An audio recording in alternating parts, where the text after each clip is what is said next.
The Best Damn League Show period is of course brought to you by eSportsBet. If you have yet to, you can take advantage of their deposit bonus. Using our referral link, you will get a 50% deposit bonus on up to $200 US. Now, if you've never used eSportsBet, this would be the perfect time to level up, right? Obviously playoffs, all the big tournaments around the corner. Thank you to eSportsBet. Right, this is going to be another episode of the Best Damn League Show period. As you can see, there's not just me and Dom, because the split has ended and we are going into the playoffs. We've got a guest for this episode, so we can go a little bit more in depth. And obviously for this one, we can both talk about what happened in LEC and preview the matchups. And we've picked Jensen Goh here, who you might have seen on past episodes of Summoning Insight and My Big Brain Show, etc., Narrative Wake. He is someone who is coaching the Maryland team at the collegiate level in League of Legends. He's also worked in the past as wasn't it like assistant coach for Immortals or something? Am I off on that one? What was the team? There was an EU team as well, right? Splice maybe? I've been pretty much everywhere. So I was the academy coach for Immortals, and then I was working with Fnatic on Splice. I handled mostly the Splice Vipers, but I assisted with positional coaching for the bot lane in 2019 with Splice. Okay.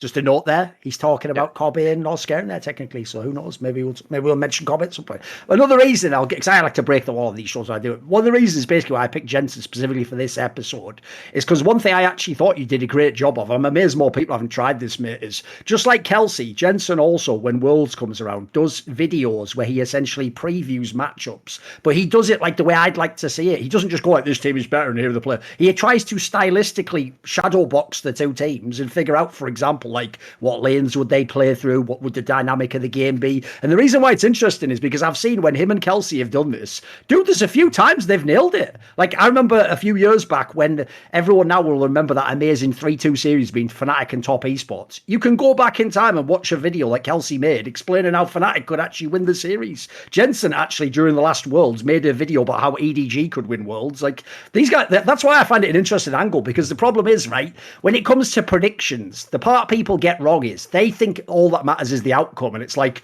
ding, yes, you were correct, you said Splice and Splice won. That's the least interesting part about a prediction. I care more about like what the reasons are why, because sometimes actually the reasons can be right in the sense that like fundamentally that might even be what's sort of informing a different way the two teams played, was the knowledge of how they would normally match up. So I find that more interesting. So I want to see on this episode what his chops are when he tries to apply that sort of lens to the LEC. So obviously it'll be a different angle. So let's just start out anyway. We'll rewind, go all the way back. So, okay, one problem I will say, Dom, to start this show, and I was thinking about it when we were doing Summoning Insight, and this actually does tilt me. The thing, I already hate Super Weeks anyway, because it just, like, if you know the way teams practice, it essentially just means you can't properly practice for one of the three teams usually. You have all those factors of, like, you're on the crazy emotional roller coaster if you play one team one day, one the next, you know, like, all that jazz. And then for me, the thing that kills it is, it's also making these splits. I think it's actually going to ruin All Pro and MVP awards. And the reason I say that is this.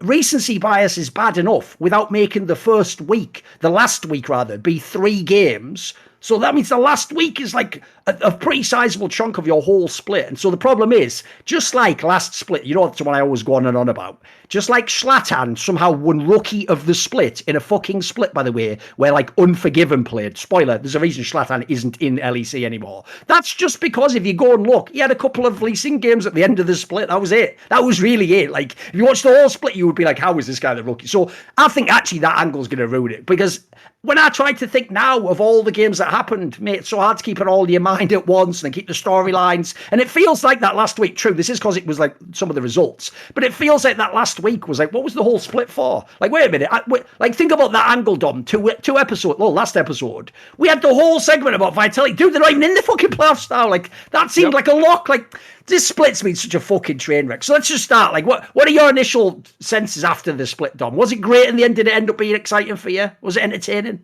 It was exciting, but I literally felt like I needed a PhD in mathematics just to figure out how the championship points worked by the end and what they actually meant. Because I spent a full game on stream, the Mad vs BDS game, trying to figure out ways where Mad Lions could lose that game and still place like third or something in the split, but actually get fifth and be seeded into that first game of playoffs, that first best of 5. Yeah, the first best of 5 and not get the benefit of double elimination. I just feel like that's so bizarre. Like, it's so weird to see a team like Mad Lions and be like, so if they like drop one game at the end here, it's not like, oh, you get punished and like you go to like 4th seed or you go to 3rd seed. It's like, no, you could be 5th seed. You could play the first round. You get eliminated immediately. So that was super strange. And then like just hearing the response from the community where they're like, so are you saying that you want Spring Split to not matter at all? It's like, no, you dumb motherfucker. Like, I'm not saying Spring Split shouldn't matter. I'm saying that anytime that Spring Split is going to matter in terms of championship points, you should by default have a regional qualifier. You should have a regional qualifier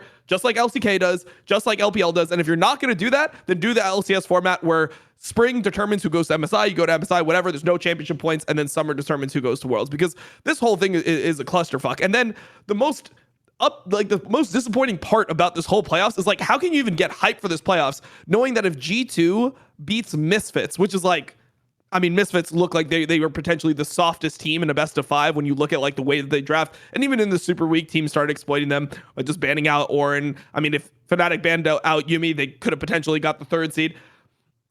And now we just have G2 beating Misfits and sending 2 teams to Worlds, most likely. Like, unless there's a massive upset about Misfits, you have 3 teams at Worlds determined by 1 best of 5. I mean, it's the same thing that we've been saying for weeks, but I feel like just that, the knowing what the results are and knowing like how championship points work just made the whole split like less exciting for me, because I want to see the battles for World spots. I want to see 2 teams face off with a Worlds qualification spot on the line.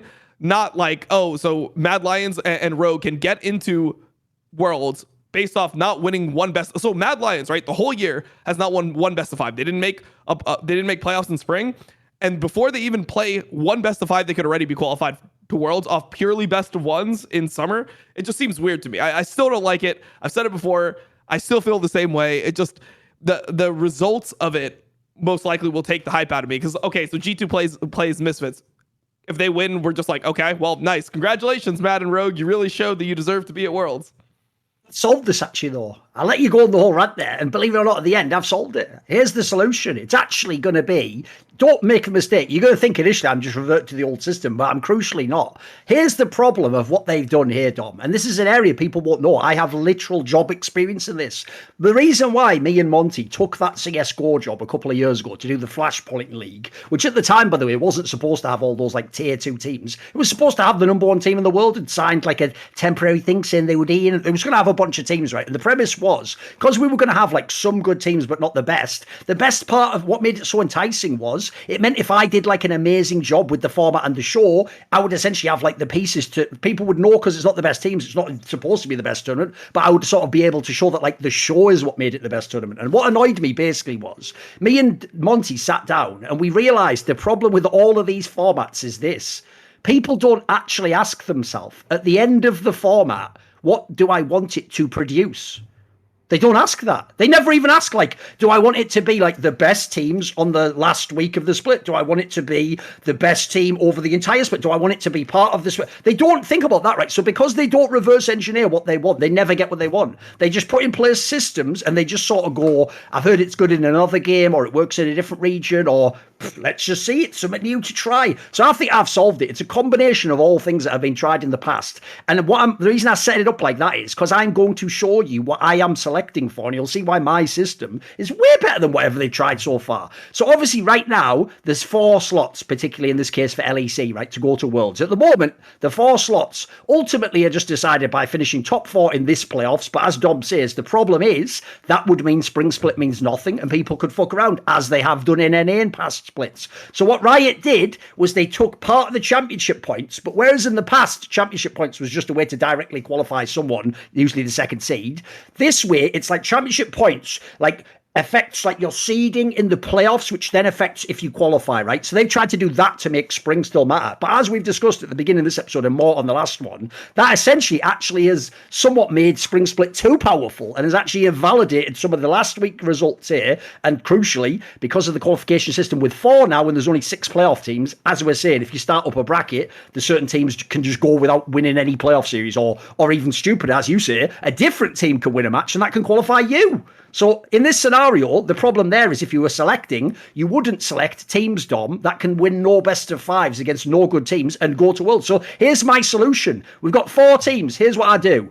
championship points thing's identical. That's why spring split matters. But are you ready? All championship points does is what it does now in theory. It seeds the playoffs of summer. But here's why it's great. The only team from summer playoffs who gets to Worlds is the winner. There you go. The winner of summer just gets the world spot. All the other teams in the playoffs and anyone with enough champion points get seeded after that into a gauntlet. And it's just a gauntlet. So if you're in the final and you lost, you're the one at the end of the gauntlet. And then you play the gauntlet. Every team who now makes it to Worlds must literally win best of 5 series against their direct rivals for the spots. At the end of the split, the summer split playoffs still has its integrity as a competition, and it still has a good reason to want to come first no matter what. And there's no, I've already made it to Worlds, I can just lose now. There's no like Rogue last year, which was probably the shittest way to qualify to Worlds ever. Get 3-0 2 times. Well, yeah, they could because of the format.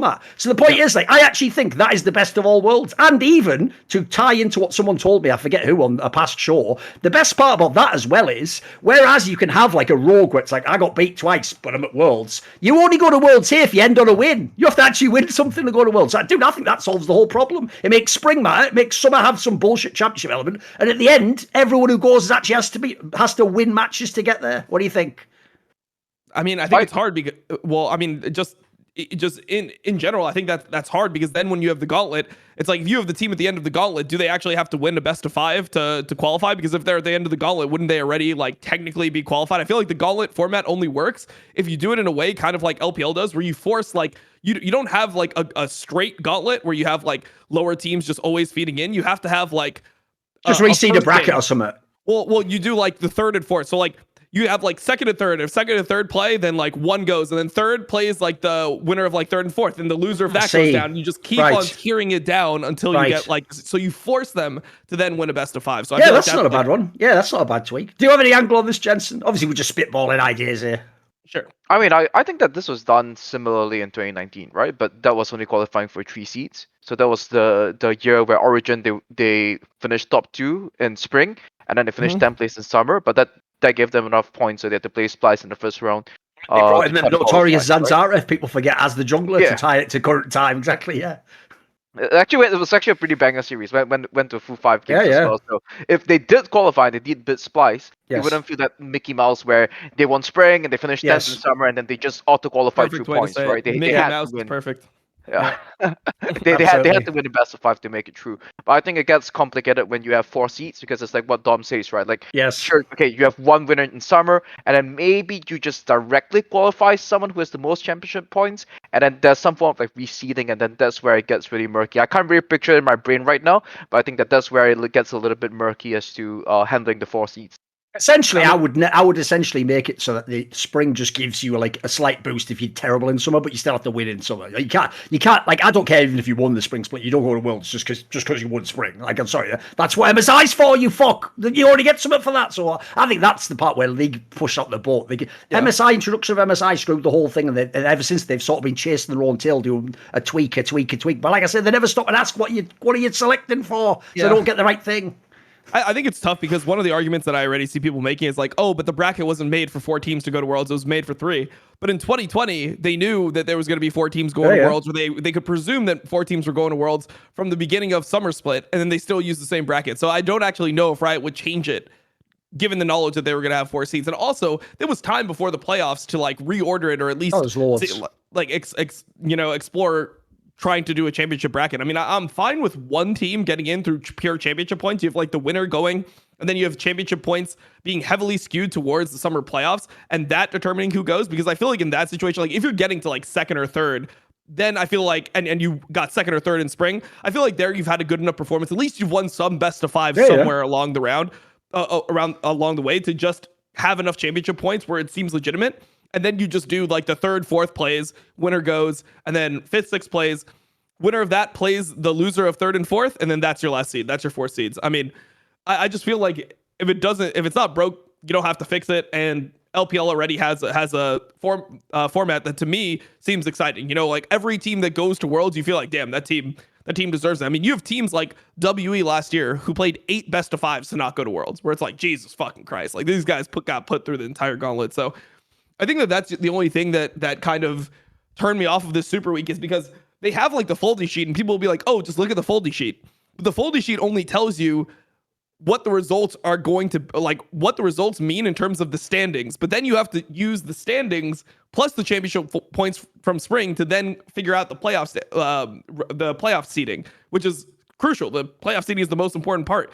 So I just feel like that whole thing, it felt like a math project, you know? And even just like hearing people explain it, it's just, there was something missing. Just the whole element of watching the game. It's like, I should be able to easily be able to watch a game and not need anyone to explain to me what the results mean. It should be very obvious. It should be like a 1 minute just research where I just look at the standings. Okay, that's what it means. Okay, now I understand what's going on. Maybe I'm just fucking stupid, but from what I could tell, no one people didn't even know. Mentioned most of the time, yeah. People didn't even know that championship points affected playoff seeding. Most people just acted like it was just the normal standings of LEC, and that's basically all they referred to the whole time. No, exactly. The other thing I would say as well is that the reason why, if you notice in my system, I also tried to keep the current summer playoffs like the same, but it just doesn't qualify you. The reason I did that is because actually that's a rare example of where Riot has done exactly what I'm saying. Riot did try to ask what the playoffs select for. That's why they made, in Europe, it's not pure double elim like in NA. It's a double elim where you drop down based on seed. So, for example, G2, like the worst they can finish is like 4th place or something, right? So the reason they did that, if you think about it through, is because Europe especially was notorious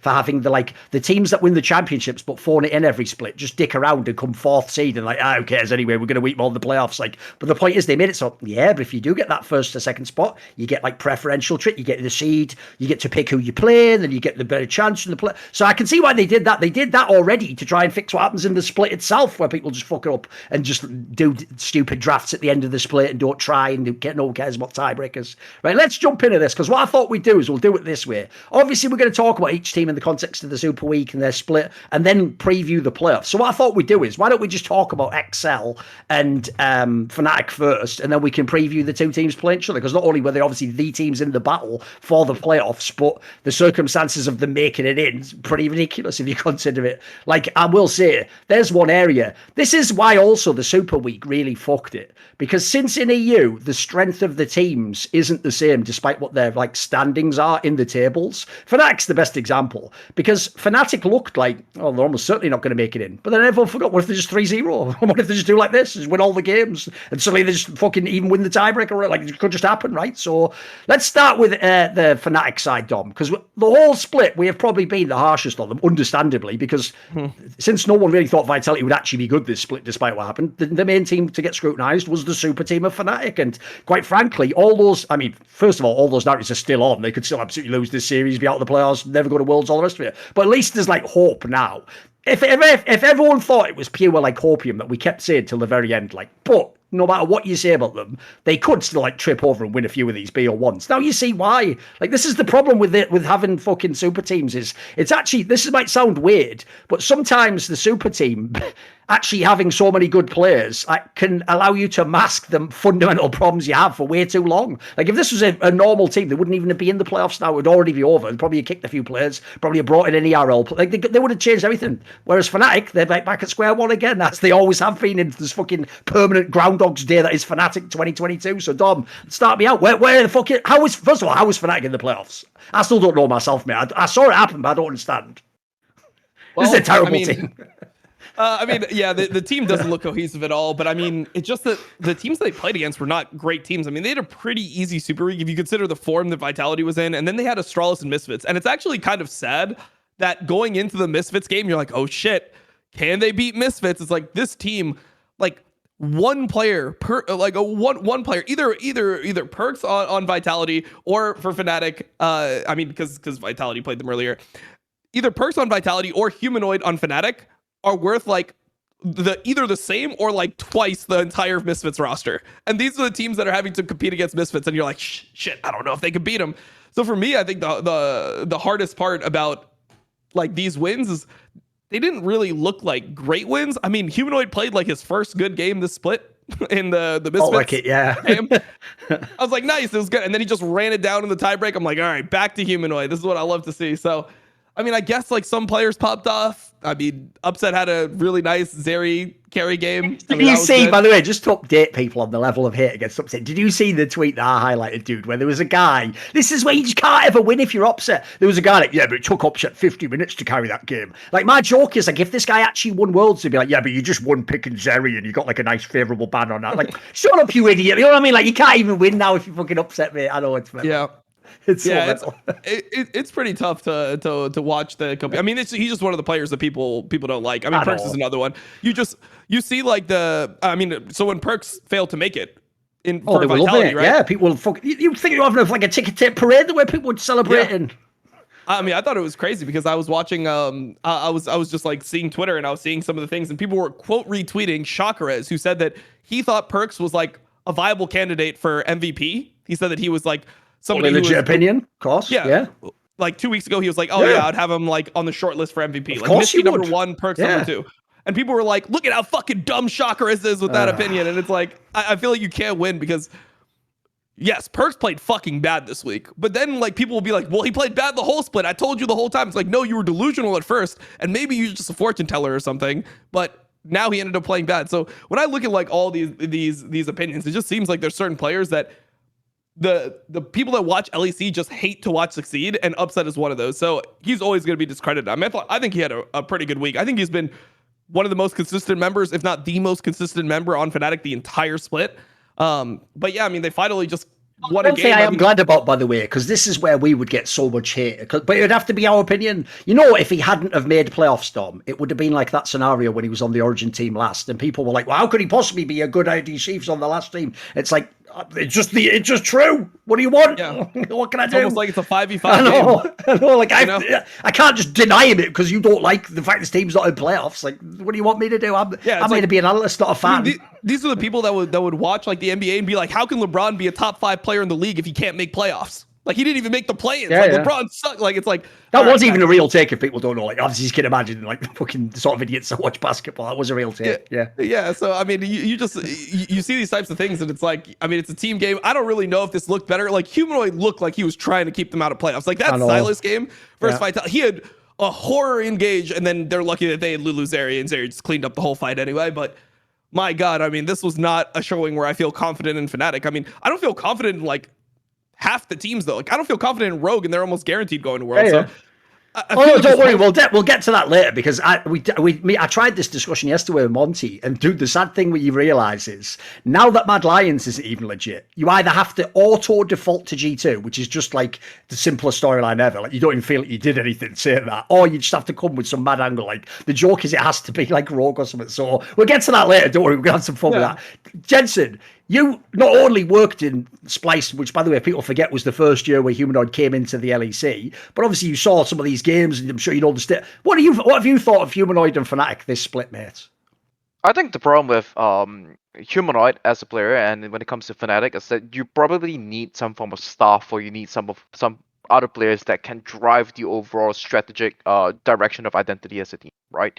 Like Humanoid's strengths comes in laning, comes in his ability to be clutch in team fights, but he's not really somebody who's going to be like Perks or Whipple to say that this is our conceptualization of this is our approach towards the game, right? Usually he's a limiting factor where people come to him with ideas as like, can you play this mid laner because we want to play this strategy, and then he says that no, I don't want to play the champ's bad, I want to play on these things, and then he does really well when you can find a nice overlap between that conceptualization and what Humanoid can execute on.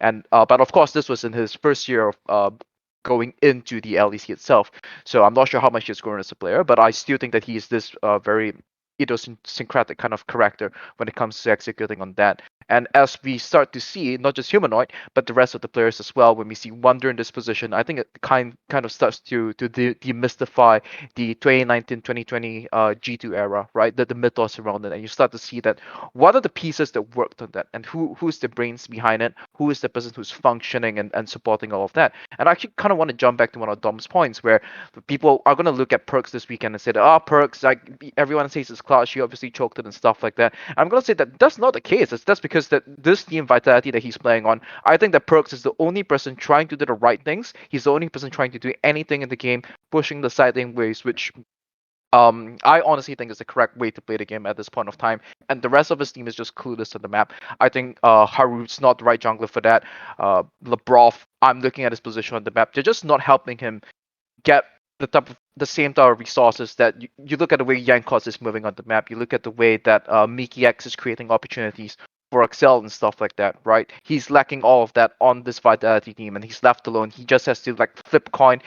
I'm gonna push the wave because that if you don't push the wave, you're not trying to play the game. And if the opponent team is that's just too bad then because my jungler's just AFK sitting in mid lane watching my AD carry soak farm. Yeah.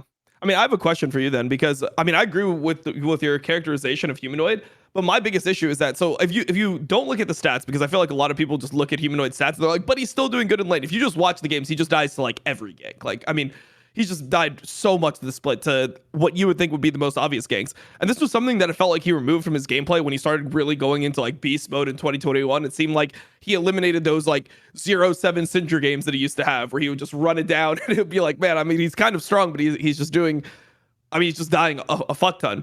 And then in team fights, say it in the years before, didn't he? People, the characterization used to be even. It doesn't matter if he dies once or twice; he'll be clutch at the end of the game, right? That was even sort of part of the narrative, Dom. That was almost like the idea that he comes back no matter what. So it almost was like he was allowed to in that playing style. Yeah. I mean, so you had that, and then the other point I wanted to make was in the team fights. Like, I mean, in one of the most crucial team fights, like if Upset doesn't carry that team fight around Drake with the Silas, where he just went in, takes Gnarl, flashes, misses everything, everyone just dies instantly. If Upset doesn't carry that fight, they're just out of playoffs. Like Vitality makes it, XL makes it, they just don't make it to playoffs just off that one mistake. So like, what has happened to, from your opinion, what has happened to him in lane phase and team fights to make it feel like he's just like regressed so much? I think that it's not just in humanoid, right? Like there's something that there are correct times where if your opponent really wants to kill on the mid lane and the jungler wants to do very inefficient things to get creative and kill you when you have TP up and stuff like that, you just take the L, blow the TP, and you're actually a hit. So I think at the moment ganking mid lane, and this was also kind of like goes back to MSI in terms of like when do you take cleanse, when do you take TP and stuff like that. There's been some discussions around that. But there's a few points to this, right? And the bigger thing that I'm trying to get at is that whenever I watch Fnatic play, I think that Humanoid and Razork, they're not on the same page as to how mid jungle should function as a duo at the moment, right? Like I'm seeing Razork is playing this poppy gang, he's playing this poppy game. He's going for these crazy invades and stuff like that. And at the end of the day, I think the Wukong hit level 6 even before he did. I'm not sure if that happened, but he's just like doing all this mad invades and stuff like that. Whereas I'm looking at the matchup and I actually think that the Poppy should not be able to afford all these style things because he's looking for a more efficient clear into a timing with the support to help mid lane out and stuff like that. And he's just trying to be creative for the sake of being creative. He's trying to be an SOFM where you need a very specific type of team to draw the necessary pressure to enable that. Where I don't necessarily think that that's what his solo laners afford him at a point of time. So this puts them in very awkward situations where Razork's trying to do his own thing. He's not really communicating with the mid lane, and that's where maybe once or twice it's within the acceptable range of what you expect, but that's where the third and fourth death are coming in for humanoid. Yeah, I can see that. I mean, I think there's definitely I agree with the synergy issues because there's things that Razork does that just don't make sense. Like he's invading when humanoid's in base. Like humanoid will be literally basing, try to TP back mid, and Poppy will just be like invading level 3 versus level 4 and just killing himself. So we see definitely that they're not on the same page. I think what worries me more is like what humanoid does with his leads, because he used to be somebody that even if he did die in lane, like once he got into team fights, he was just really fucking good most of the time. And I just feel like there's so many games that are just etched into my mind where he has leads or he's relevant in the game and he'll just run it down in a fight. So one of the most egregious examples was that Ari game that he played, where Upset rotated over. He starts 3-0. He's got 6 Dark Seal stacks, and the next play versus Mad Lions, he just instant right into their face, and just uses 3 ult charges to try to catch up to somebody. Insta dies. The whole team fight is lost. And then in in this week, the Silas game really got me. And then even the tiebreak game, I thought he was pretty outclassed by Video. So it's weird to see this as a player. For me, I think that even if I accepted the fact that his jungler could be into him in some circumstances or his support could be into him in some circumstances, it feels like from an individual perspective, he's just playing worse league.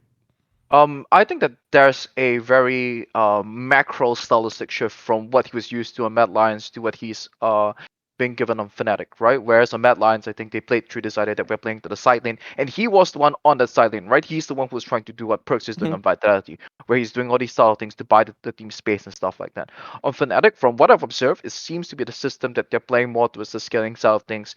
They're setting up the map and they're setting up resources for Upset to be the one to receive the farm instead. So in the previous system where he played in with Mad Lions, is the rest of the supporting cast playing in a way that buys him space, right? With Armor doing his own things, and then Elioya and Kaiser, right? yeah. Being there to support him so that he's all the space to make these plays. But then now he's the one who's being placed on the other side of the map. Upset's the one who's drawing the resources from the team. So of course he needed a shift in terms of conceptualization, in terms of like, this is how I want to play the game. And probably that's the thing that Fnatic didn't really shift or compensate for when they said that, okay, this is the roster that we want, and these are the big things that we have to work on, and this is the new role that Humanoid has to understand that he is in. So he ends up exposing these style situations. And I can talk about it as well when we break down the exact match, the matchups between Let's do it. I'll keep it in mind. Fnatic and Excel, right? But it's this idea of the teams that are playing to collect farm and teams that are playing to control the map. And he went from a team that's playing to control the map, which is Mad Lions, into a team that's playing for farm efficiency, the farm efficiency school of thought type of team. Sure. Okay, what about this then? Let's do a bit of Excel, because obviously, here's the way that this is sort of an indictment, by the way, of this LEC split, Dom, that when it came to that tiebreaker match between Excel and Vitality, everyone else seemed to be on the train of like, oh, I hope Excel wins, or I hope Vitality wins, or this is really great. I'm the only person in the world, apparently, who was watching like, fuck, these two teams are so shit this last 2 weeks. Is there a way somehow neither can go? Like, I don't want to see either of these teams in playoffs. Like, dude, XL made playoffs in about the most lackluster way fucking ever imaginable without even beating anyone good. Like, I guess by virtue of the fact Vitality had the record 2 weeks ago, we have to say they're sort of good. But like, what? This is like the most whack way to creep in the playoffs I've ever seen, mate. Like, I didn't watch that and be like, yeah, I can't wait to see XL in the playoffs. I watched that game and I was like, that should be the 5th to 6th game. These two teams fucking suck. I hope they play each other, get knocked immediately out. Like, the joke is again, can Fnatic and XL get knocked out, please? Like, can I just watch Real League? Can we just skip past the little kids table shit and watch Real League of Legends? Because this is terrible. Come on then, Jensen. You can start out, mate. Come on. I mean, I kind of have the opposite thing, because I think that Excel, I'm somebody who's a very big believer of the flowchart style of League of Legends, right? So of course I'm gonna have a very big bias, and I'm mates with Nelson, and with Youngbuck also people talk about. Listen, that's great, and we can definitely get into that. Like, look, it was all well and good for the first 4 weeks. The only fucking flaw on the last 4 weeks was the sewage pipe of shit of just fucking defeat screens coming up. Dude, that team couldn't beat anyone in the second half of the split. It was like, well, that was like an example of like a UFC fighter where I was like, no power to his punches. Just Maryville lands a punch, he's not going to knock you out. Like, you can just take those all day long, the pillows, mate. Like, come on, defend XL then. Because this is the thing, I'm with you at the beginning of the split. They did look awesome. The narratives worked. But mate, I've been so underwhelmed by this last half. I think there's a few things that I like about Excel, right? And I think Dom would agree with me on this as well, is that they tried to take a proactive game plan, right? Their jungler and support moving around together and playing the map. Yeah, right. To start, yeah. And listen, Vitality didn't learn that till like week 7 or something of like the summer split. So yeah, fair play. I like that. So there's a lot of things that I think Excel are doing correctly. And here's the thing is that when you play best of ones and when you play the regular season, it actually rewards teams that play a very cynical style of League of Legends, right? Like if you have ever played like very amateur level table tennis, you're gonna see people who just go over there. They don't put any spin on the ball. They just play up close to the table. They return the ball within the surface area of the table, and their entire plan is not to win, is to try to make you lose. Yes, right? Just push the ball over and trust that you'll miss. Exactly. And at a very lower and at the area where people are trying to figure things out, when people are trying to come together, figure out the patch, the meta, and everything, that's a very cynical way of trying to score wins and things like that. Whereas teams that try to take a more proactive style, you're going to miss shots, right? You're going to hit shots into the net, you're going to hit shots off the table, you're going to read the spin wrong and hit the ball in a strange way and stuff like that.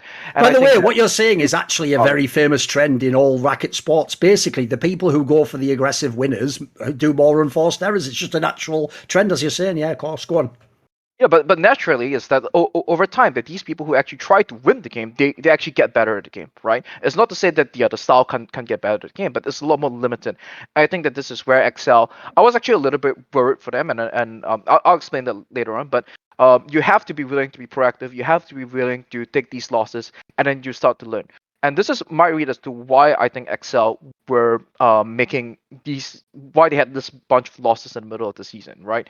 At the start, I think they did the Korean bootcamp and stuff like that. It's kind of prophetic, you know, because I saw this like clip of Kedro going out there and saying that it's actually he kind of prophesies what would happen to Excel, because he said that he'd done like the Korean boot camps, and he says that you go over there, you get a hit in terms of the meta, you come back, people copy you, and then you're just the same as everybody else.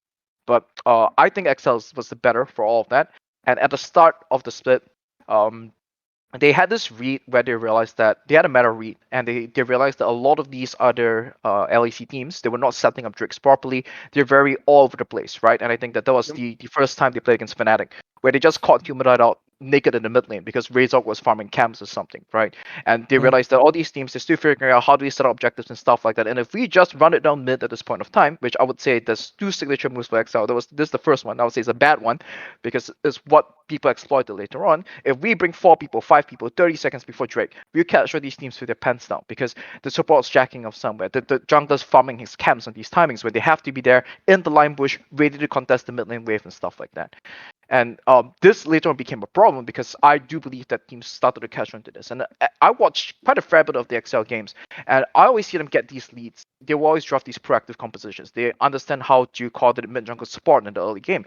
They get a decent amount of agency in the mid game, but when it comes to Drake number 3, it's almost like this XL time, you know? They're going to be on mid lane, and then now that the opponents have learned that, okay, they're going to be running us at this timing, let's just bring 5 men over there, and then XL, somehow they just over-engage, chase them past the chokes, and then they get wiped in those team fights. And then because they drafted a composition that values agency over that scaling team fighting component, the agency of the game is out of their hands at a point of time. But that meta read is not the only reason why they're strong at this point of time, which brings me on to what I think is the second signature move of sorts, right? Which is where Nuke does this cross-map TPs, where he's creating all this pressure on the map. I think there's only 2 teams that reliably push in the side lanes before they try to create anything proactive on the map at this point of time, and that's G2 and XL. And that's the reason why I'm really high on them. So when we went into Super Week this week, I saw them like pick the Azure and stuff like that. Oh no, Nelson, have you like just given up on this team? And I said, yep, you know what? We suck. Let's throw all these things out the window. It's time to play scaling, right? They played it against BDS. They played it against Astralis, was it? Astralis BDS. They played it against SK this week, where they just won like a 0-7. Mm-hmm. That was the SK game. SK, and then they did it against BDS as well, right? They played against Astralis and Rogue. Yes, maybe Astralis you're thinking of? Yeah, probably the Astralis game, right? Yeah, the Astralis one was once again they drafted Zeri Azir. So in the SK one they drafted Azir Sever, and then in this Astralis one they went Zeri Azir with like a tank top Scion into Poppy, so they just outscaled them. Yeah, so that's something that I thought that Nelson did tell me in the past, that if you're not sure, and if your back's against the wall, you default to scaling, and that's why he did HK in 2017, which I felt was a mistake. So I was worried is that, hey, has he kind of like given up on trying to play this practice style of League of Legends? But then when they went in on against Vitality with all the marbles on the line, right? For all the marbles, they went in there with the Twisted Fate driven trash. I think that most of those like scaling aficionados on Twitter are gonna say, "Oh, I hate this Excel draft. They make one mistake, it's all over." And they executed that team composition to a T, right? With all this cross-map movement, with Nuke moving around the map, and then just repeatedly picking up Vitality. And that's also in part because they knew that these are Vitality's weaknesses, that they don't cover the side lanes properly and stuff like that. So it's not them just saying that we just want to force this one style, and then I think that them picking up the Azure and stuff like it was a point of concern for me at the start, but I think that this also shows that they have the depth to say that if they play against a rogue, they can then say that this is a team that doesn't know how to attack the game. We can then draft the Azure, we can then play a slower composition ourselves. And I'm actually feeling pretty good about Excel going to playoffs itself. Sorry, wait a minute. Yeah, no, that's all good. That was a good breakdown. This is what I would ask though. What I would push back on is this.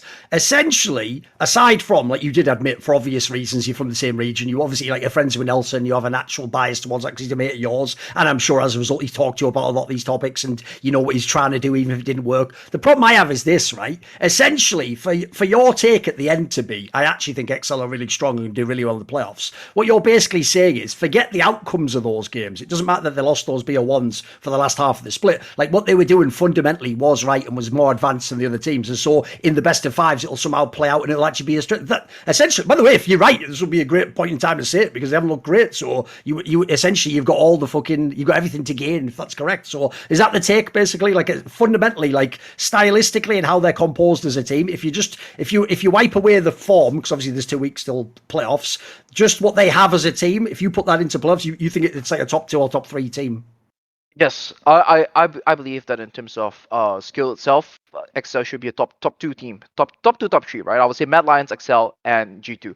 But then this is where we have to bring in the meta, and then how that might play against this idea of where the map control style should reign supreme, right? And this can go into discussion LPL versus LCK as well. But sounds interesting. We can do this topic if you want. Sounds interesting, right? Sure. The two styles he's saying, the schools of vision. Go on, give us it. Yeah. Give us the breakdown. So you share a breakdown, and I say that there's no one correct way to play the game, right? It's the reason why teams like Rogue and 100 Thieves and I'm not sure about Genji now. I haven't been following the LCK this year, but they always tend to do well, and they play this farm-centric school of thought.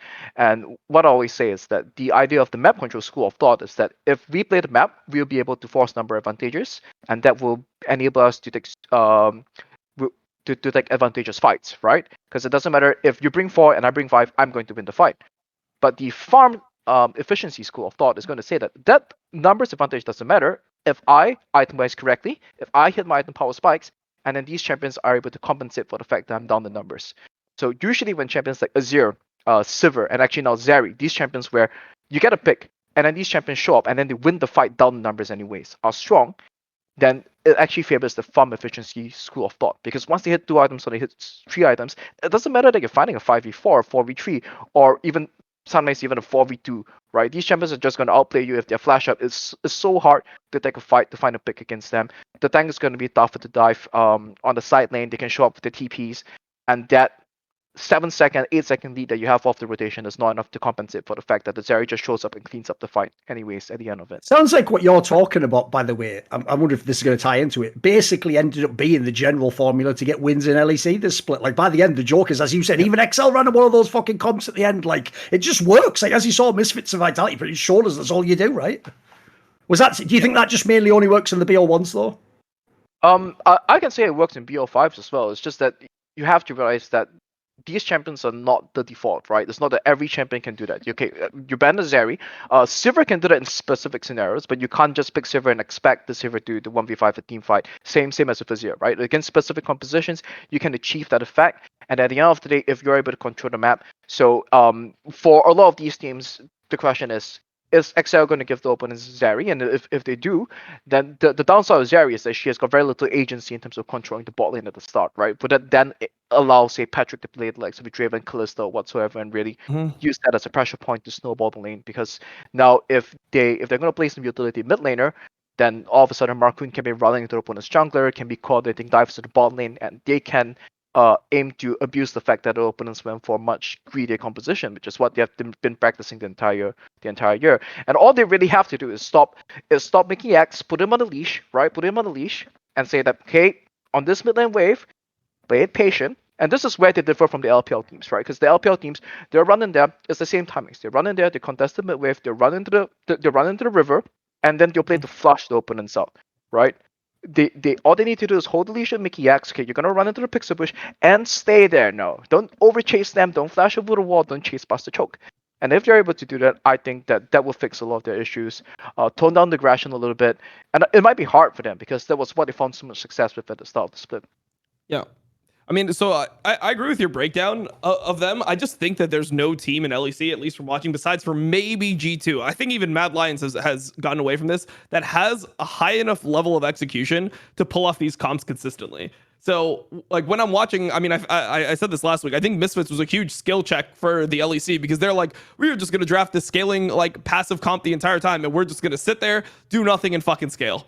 Like, we're just going to do nothing the entire fucking game, and you're going to have to come and beat us. And no team was able to, like, efficiently stack dragons. And I think that XL got a lot worse when 8-14 hit, because the dragon timers changed. Like, before, everyone was able to go to, like, a dragon at, like, if you had bot lane prio, for example, if you were playing Draven or Kalista, you could just go to dragon at like level like 5, level 4 and just take the dragon, right? Like you just take it at like 5 minutes, 6 minutes, whatever, and then you could do the Rift Herald swap. But now like the early dragon almost doesn't exist. It's like it does exist in very specific scenarios, but a lot of people won't take like an early dragon before Herald. So like the first action will happen on the Herald fight, and it seems like they're like so much slower because of that they'll end up eventually making a mistake. Either Mickey X will just randomly end, or Finn will just play a fight terribly. And I think that there's always going to be something that XL will fuck up on that will prevent them from beating the top team. So I'm actually on the other school of thought where I feel like XL isn't consistent enough at being able to like hold their advantages and just snowball a game cleanly, that they're just going to end up losing to, one of the teams. Maybe if Fnatic plays like shit, maybe they can beat Fnatic. I think I would probably still have Fnatic in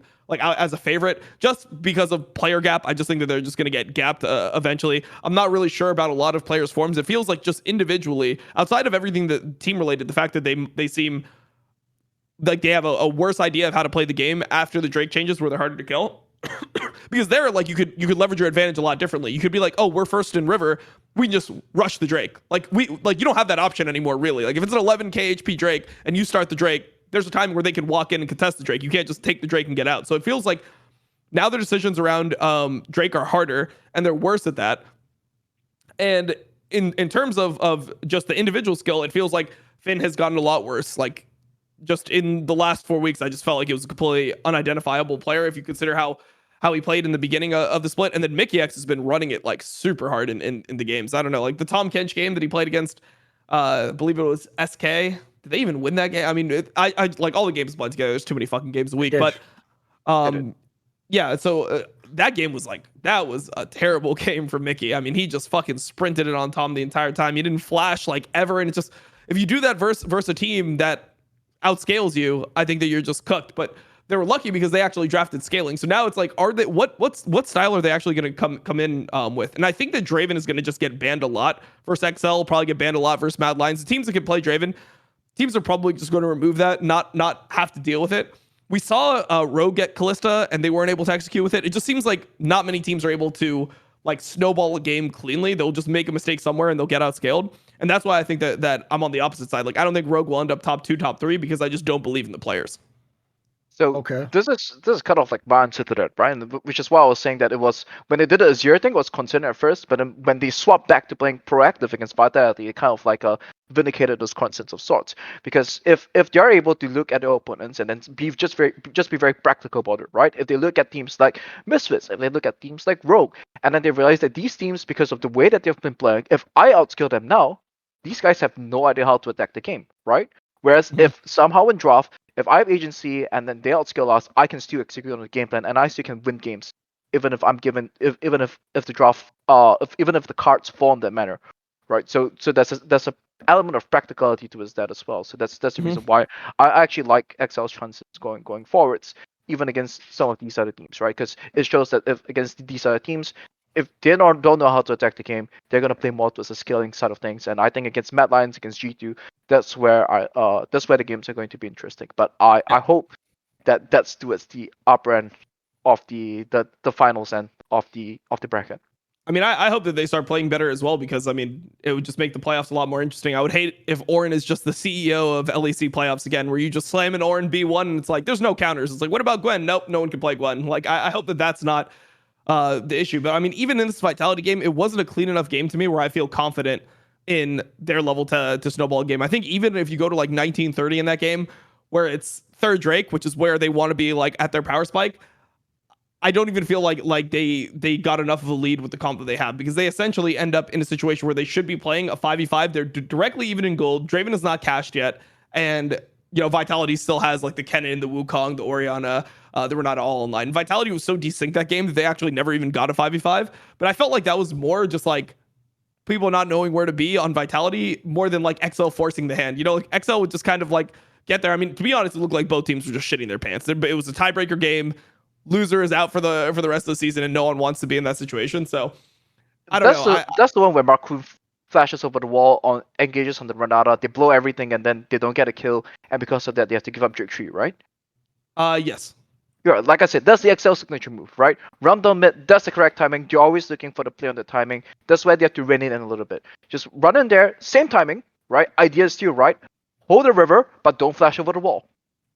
So Mhm. it's easy for us as analysts to say that.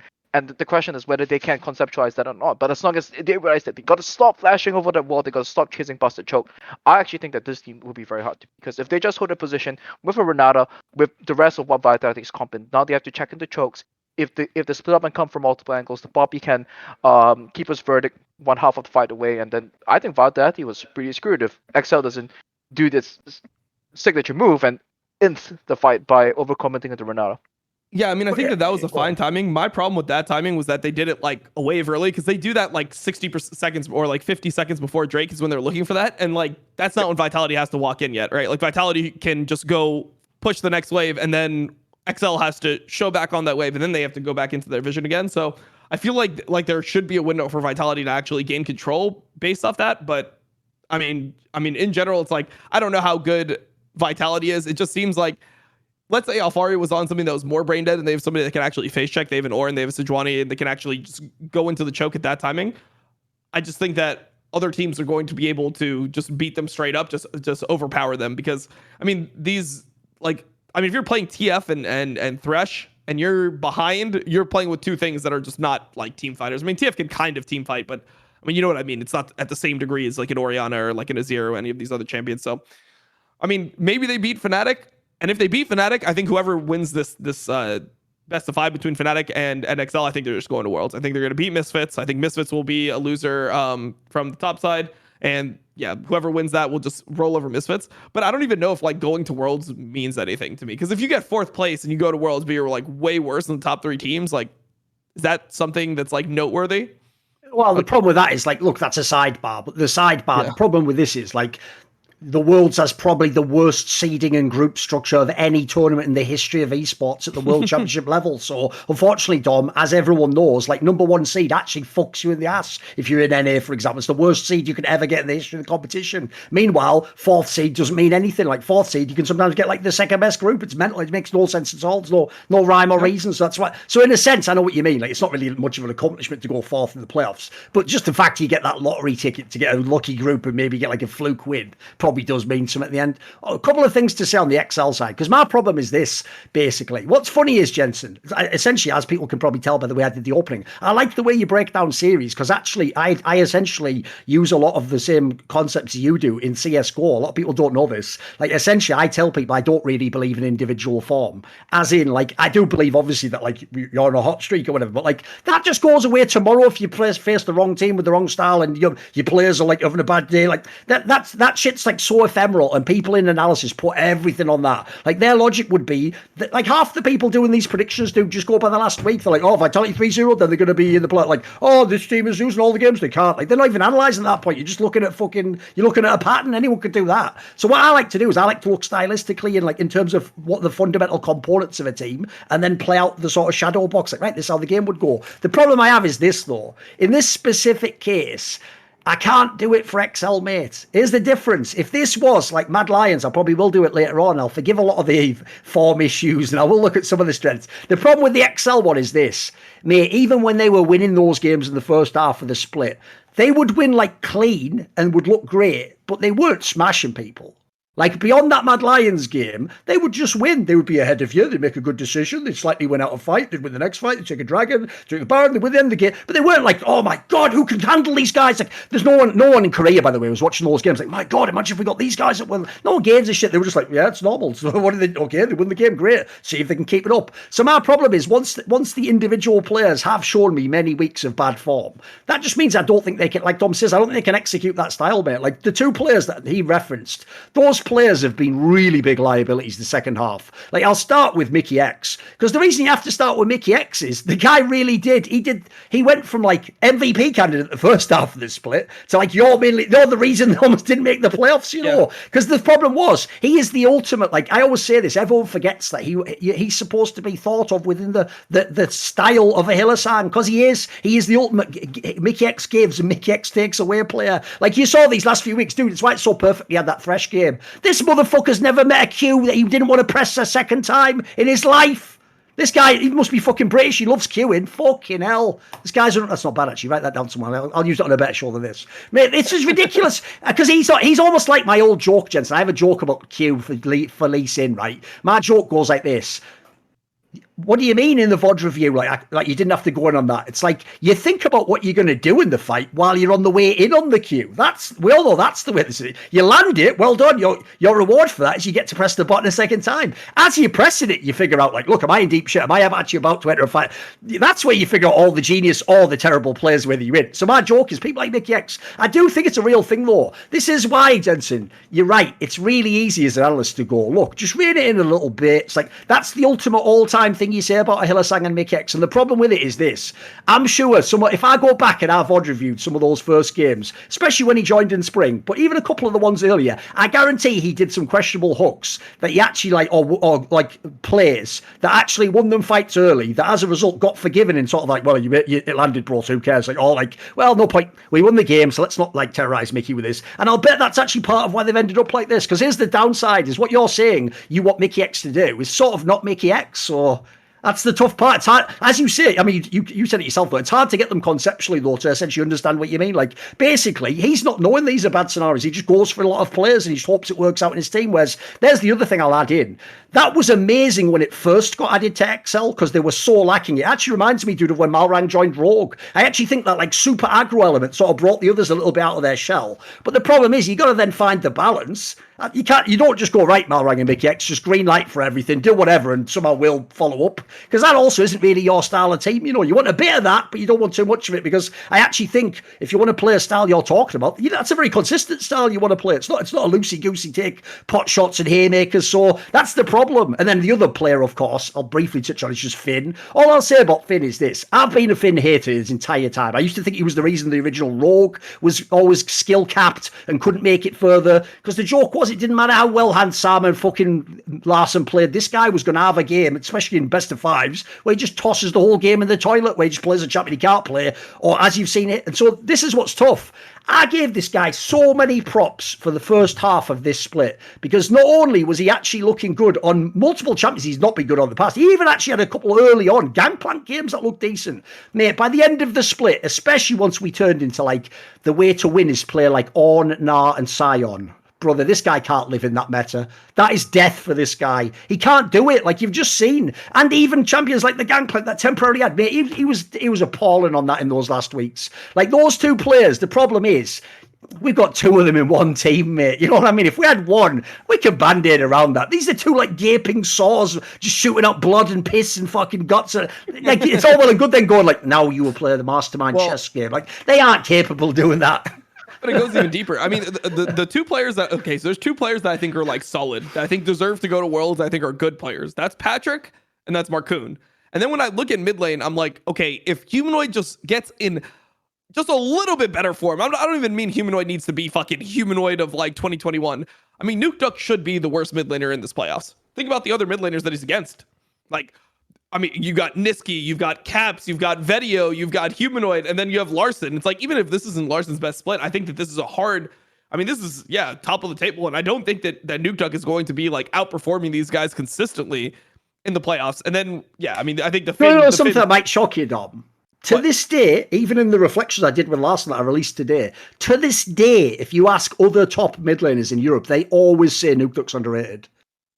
Yeah.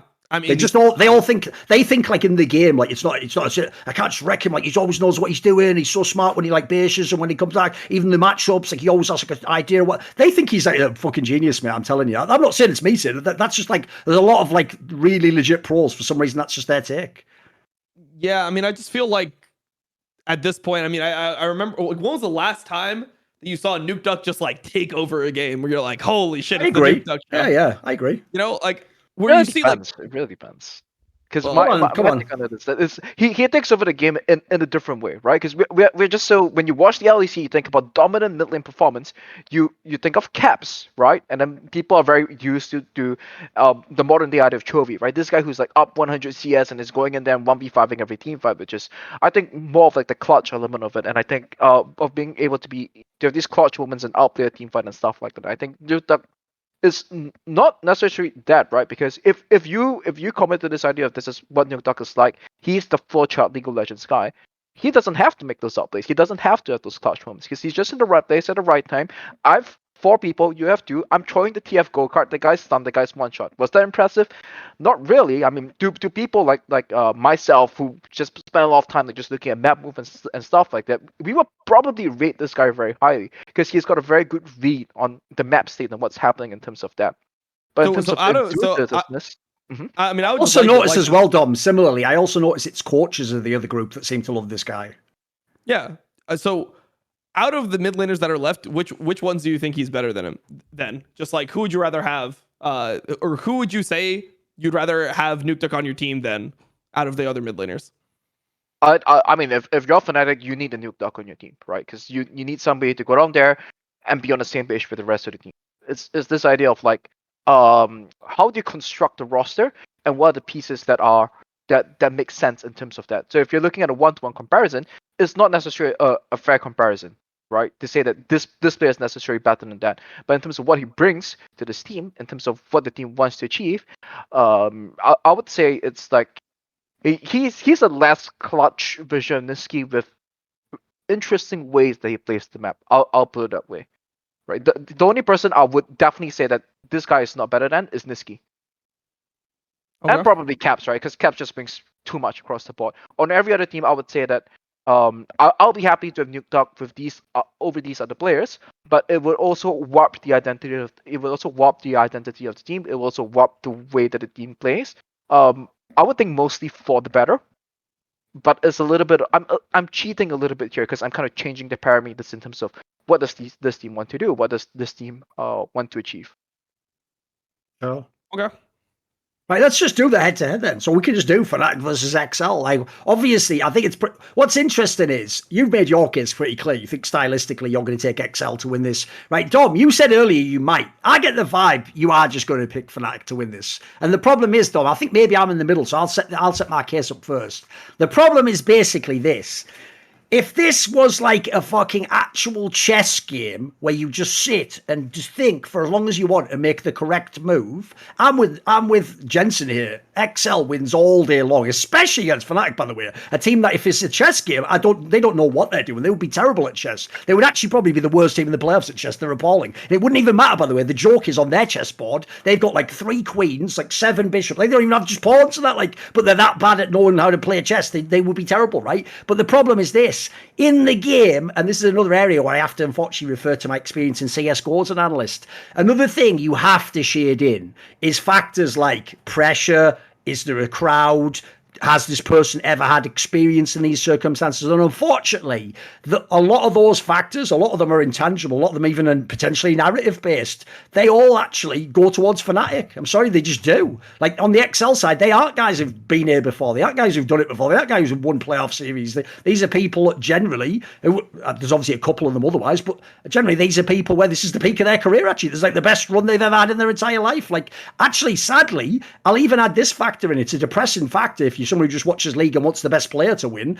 I would even guarantee you the reason why Fnatic particularly is a nightmare matchup, like this would be way better for XL if this was Vitality or someone they were playing. The reason Fnatic particularly is a nightmare matchup is because me and you might watch the games and go, look, I could take the nameplate off and go, Humanoid's playing terribly. They don't do that though. When they load in the game, they see the name Humanoid, and if they're getting torched by this guy in a scrim or they remember what he was like in the past, that matters for something. That counts for something. And I've found when you're the lower status player and the player without experience and the player who hasn't done it yet, there's 2 ways it goes. Either you're going to be the next Humanoid, so you just go fuck the old school guy and beat him straight up, or you actually, it takes you a while to get over that hump. The best example ever, by the way, is probably that Rogue core, because do you know how many fucking splits it took them to ever beat G2 just in BO1s and then in a series? It took them way longer than before they got to the top of the LEC. They were like number 1 all these splits. They were all like getting deep in the play, but you knew if they played G2, these intangible factors would instantly come in, no matter the form of the 2 teams. So my problem is, unfortunately, I actually come down to thinking that even though I don't know how they are going to do it, I can't even conceive of 3 Fnatic wins in a best of 5. I feel like just their player strength plus all those psychological components actually give them the edge in the series. Well, Tom, where are you at? I think it's hard because I think XL actually stylistically counters Fnatic. Yeah, I'd agree with him on that. I think he's got a good point. I mean, when I think of like how, because I mean, Fnatic is the worst team at trying to like set up a Drake. If you say, what does set up a Drake mean? It means that Razor's just going to walk in a minute before and int alone. Or like Killy's just going to get caught. That's what setting up a Drake is for this team. So it's really tough because if you watch the game from an analytical perspective, it should be actually impossible for Fnatic to win. I think that in terms of what they do as a team, I don't really know how Fnatic could win. But you just have this feeling when you watch like enough LEC where you don't actually value strategy that much because it feels like everyone just starts like shitting the bed and like pissing themselves once things get like tough. So I don't know. I don't have any good reasons why Fnatic why I think Fnatic would win besides for I think that they just have like better players. Like what you're saying actually is almost a reason, though. I'll let me give you take a crack at it and tell me if this is what you're saying. Basically, because the same concept exists in CS, by the way. The principle I do is this: if I think the game will be played according to how both plans played, it's just an interaction, then the superior team, like stylistically, usually wins. But if the game will break down into a mess, so in Counter-Strike we just call it a DM. It just becomes just shooting people. I'll take the better players, mate. I'll just take the better players all day long. The guys with the better aim, they will win. So in the same sense, if this is just going to be a bunch of shit scrap skirmishes all over the place and fights, I'll take Upset, Humanoid, Wonder over Finn, fucking Patrick Nuked. I'm sorry, I just will. Like that. That's an easy pick for me. I actually have like a list of things I've written down. If I'm Yamato Cannon, if I'm prepping for Fnatic, these are the kind of band-aids I'm looking at, right? Okay, wait. Okay, so can I guess? Can I guess a couple? Go for it. All right, let me try guessing. So you're gonna say like ban Draven Callista? Is that one? Taking away aggressive AD carries so that you can play around bot side, like you can get a more scaling matchup. You can enable Upset to play something like a Zeri. Yeah, I mean, Zeri is definitely the number one thing on the list, right? Zeri plus bot gap, right? Zeri plus bot gap, and then the other angle, where I think that they can kind of come up on top is to abuse the other player that you guys keep talking about, right? That's the Wonder angle, right? Yes, and Wonder would probably have to either put out some interesting pick, or there's 3 champions. Well, there's another thing. Right? Just history tells us, by the way, if this is a full BO5, there's going to be at least one game, Wonder, like, first time some shot or brings out some, like, ridiculous pick that isn't even top lane. He's going to do it one game for sure. And by the way, the perfect team to do it against is probably Finn and XL. Yeah. Perfect. Go on, keep going, mate. Keep going. Okay. Right? And this has to be a pick that has to be able to deal with Nuke Duck on the side lane, right? So if Nuke Duck wants to be greedy, he's doing all these things on the side lane, he has to be constantly afraid of Wonder just jumping him. It might even be Akshan, right? I've written on 3 champions, right? Camille, Gwen, and Akshan with a question mark. And this new Renekton build with the Blur of the Ring King, I think it's possible, and this is something that I think other teams might use against XL, but I don't think Fnatic can pull off the Renekton, right? I think it would be the other way. Decent.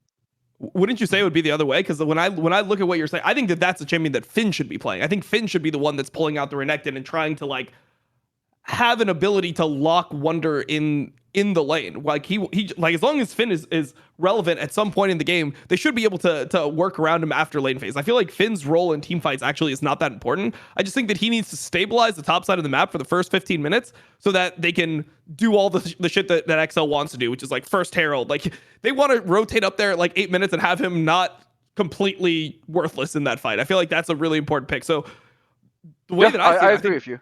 I agree with you on that. I think Renekton is great for Finn as well. So if it goes to like a 5th game or something, then we might see it as a contested pick. But I think I'm going down a little bit too deep down the rabbit hole with regards to like, imagine like talking about Renekton where in a format where everybody's talking about the Zeri's the Kingpin and everybody's going for these scaling team fight setups, right? Yeah. So it's possible, but it's why I was thinking like Gwen, especially Camille and like Akshan, this has to be something where Nuke Duck has to be constantly afraid if I don't see this guy, if I don't have perfect vision set up, it's difficult for him to go for the extra wave to create the deep push in the side lane. Yep. I mean, and the third angle. Sorry, do you want to jump in on that? Yeah. No. Sure. Do the third one. Go on. The third angle is Ashe support, right? Because I think Ashe support is something that will stopgap a lot of the issues that Fnatic might have against XL, where the Hawkshot is basically a free map hack. You get to see all the map movements where you can then be more decisive in terms of like how you want to move around the map, and it's going to compensate a lot for spotting things out to protect Humanoid and protect Wonder in the solo lanes as well, who are definitely going to come under very heavy fire in this series with the way that XL plays. I mean, I think the issue with that is, I mean, as far as what Ashe support is playable into, it's like pretty much just Enchanters and Renata. You know, like that's pretty much like the only champions I could see it being pulled out into. And I think my issue with that is like what Enchanters will Mickey X play besides for Yuumi, which I don't think you want to like let Yuumi up at all in Europe. I think in Europe, ban Yuumi every fucking game.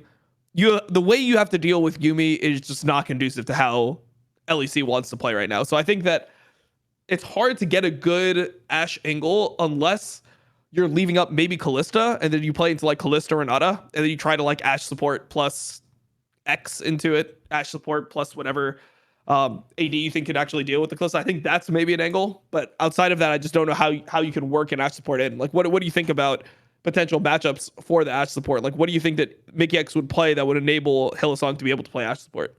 Oh, I haven't gone that far down the rabbit hole. You know, it's just I thought that if Okay. they do Kalista, Renata, then Ashe support is like you mentioned. That's Right, the most. Dom, give me your take then. What's your take on this series?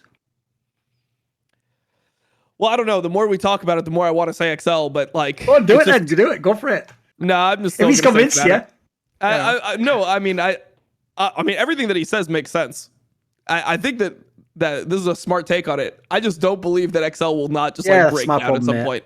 Basically, my XL's like fucking roguelite for me. The problem is I can't eat, like, put it this way, there's been times for Rogue, it was the same thing, like, fuck, they should technically win this, like, the team they are playing is not as good macro, but like, I always go with my gut, mate, and if I ever have a feeling, I get it for both XL and Rogue, if I ever have that feeling, like, you're going to be the motherfucker who chokes this one, aren't you? I'm out on those people immediately. Like, I can't take it. I can't take it when that happens. So, just as a general rule, I go out on people like that. Exactly. So, and the other thing I'll say is this: I've got one last take on this. Basically, here's the reason why I think Fnatic will win. Aside from what we've said thus far, I think even player-wise, there's literally angles where I think in the series they're just going to get the better of them. So, as I said the Wunder one already. First of all, Wunder's actually fine. I don't really know in that sense why they even picked the Jarvan. He was playing fine with the meta of the top lane. I don't even think he needed to fuck around with that. But whatever, that is Wunder. But the difference is when he does that, he can do that sort of shit against someone like Finn and actually make him really uncomfortable, make it a fucking nightmare game where you haven't played against that pick or you don't know that the draft's going to be like that. And as I said, Finn's champion pool's just evaporated to nothing because we've gone to tanks. Then I've got to look at the angle of like, look, I actually agree, as you can see, I have a bit of a bias towards Nuke Duck anyway. I agree with a lot of things that you said. The problem is this is pure copium. But I have to have this copium because otherwise I'm already being about as disrespectful to humanoid as I can. And spoiler, if he hints these playoffs, I am going to go about 10 times worse than I went on Reckless on this motherfucker. Because I've been told this guy is the greatest like modern League of Legends player. He's like levels above people like Larson. Like you shouldn't ever compare. And then I've just watched this whole fucking year and it's like these are some of the most like fucking like irresponsible games I've ever seen from a superstar that was signed to a massive team and had a super team built around him. Like this is crazy. So the problem is, basically, I know it's mad, but part of me still won't let me believe he's actually going to play like that in the playoffs as well. If he does, by the way, I'm not joking, I will make a video that he should be fired from his job even if they go to Worlds. If he plays the way he did, I'll do it. I don't give a fuck, mate. I'm the one guy who might do it, and I'll do it. So, and by the way, I don't even give a fuck if then say some shit. Say what you want, mate. You dog shit at the game of League of Legends. I watch it. Sadly, I'm paid to watch you be shit at the game of League of Legends at the moment. So, guess what? I don't want to be paid for that anymore. Mainly by you not playing League of Legends. So, there's that already. I have to believe he's going to have some good games and he's not just going to fucking hit it all the time. And then the last detail is this.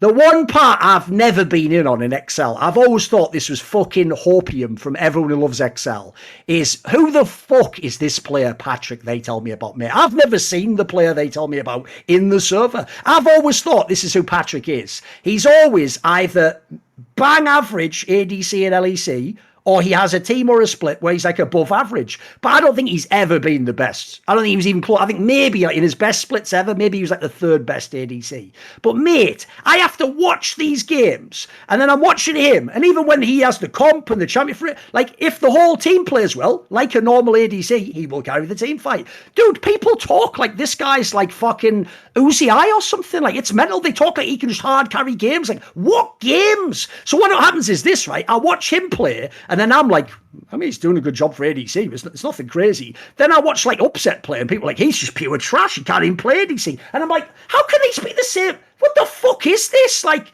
what? There's no way that you think one's up here and one's down here. Like, what eye test is this? Like, so that's the one problem I have. It's like, we've talked about in the past episodes, but basically, Jensen, the biggest problem I think actually that they have on XL is they don't have one of the traditional carry positions who I can envision being the MVP of the playoffs. I can't see, like, is Nuke Duck going to, are you ready? Are you ever going to hear this sentence? Like, an XL wins LEC summer, Nuke Duck carried the whole playoffs. Like, it's not going to happen. There's no universe that happens. So that's my problem as well. It's like, collectively, I can't in good faith. But I know it's mad because I'm not picking things that are real for Fnatic, but I'm essentially voting against XL, I guess. There we go. I'm voting against XL.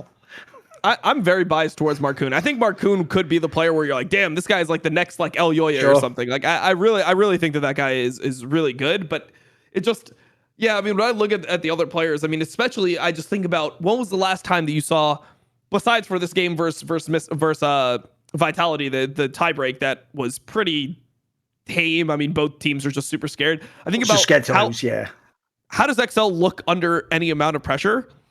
And then I think about that Vitality series that they played in spring, and I think about that game 5, and it's like, ooh, that is not a good image to have. So, I mean, I'm gonna go Fnatic 3. Like, if you want me to do a prediction, I know you're trying to get a prediction out of me.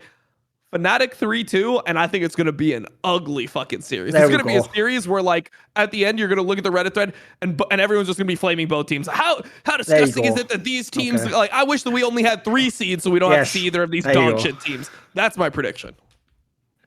I also do appreciate, by the way, because as you pointed out there, that is how bad fans of this video game are. The same time that we're all like, every region should have more slots, the first thing we do is use the slots against the teams who don't like, I wish there wasn't even an ability for you to go to Worlds. You make me sick. Like, we're all just actual fucking twats in this game. It's so fucked.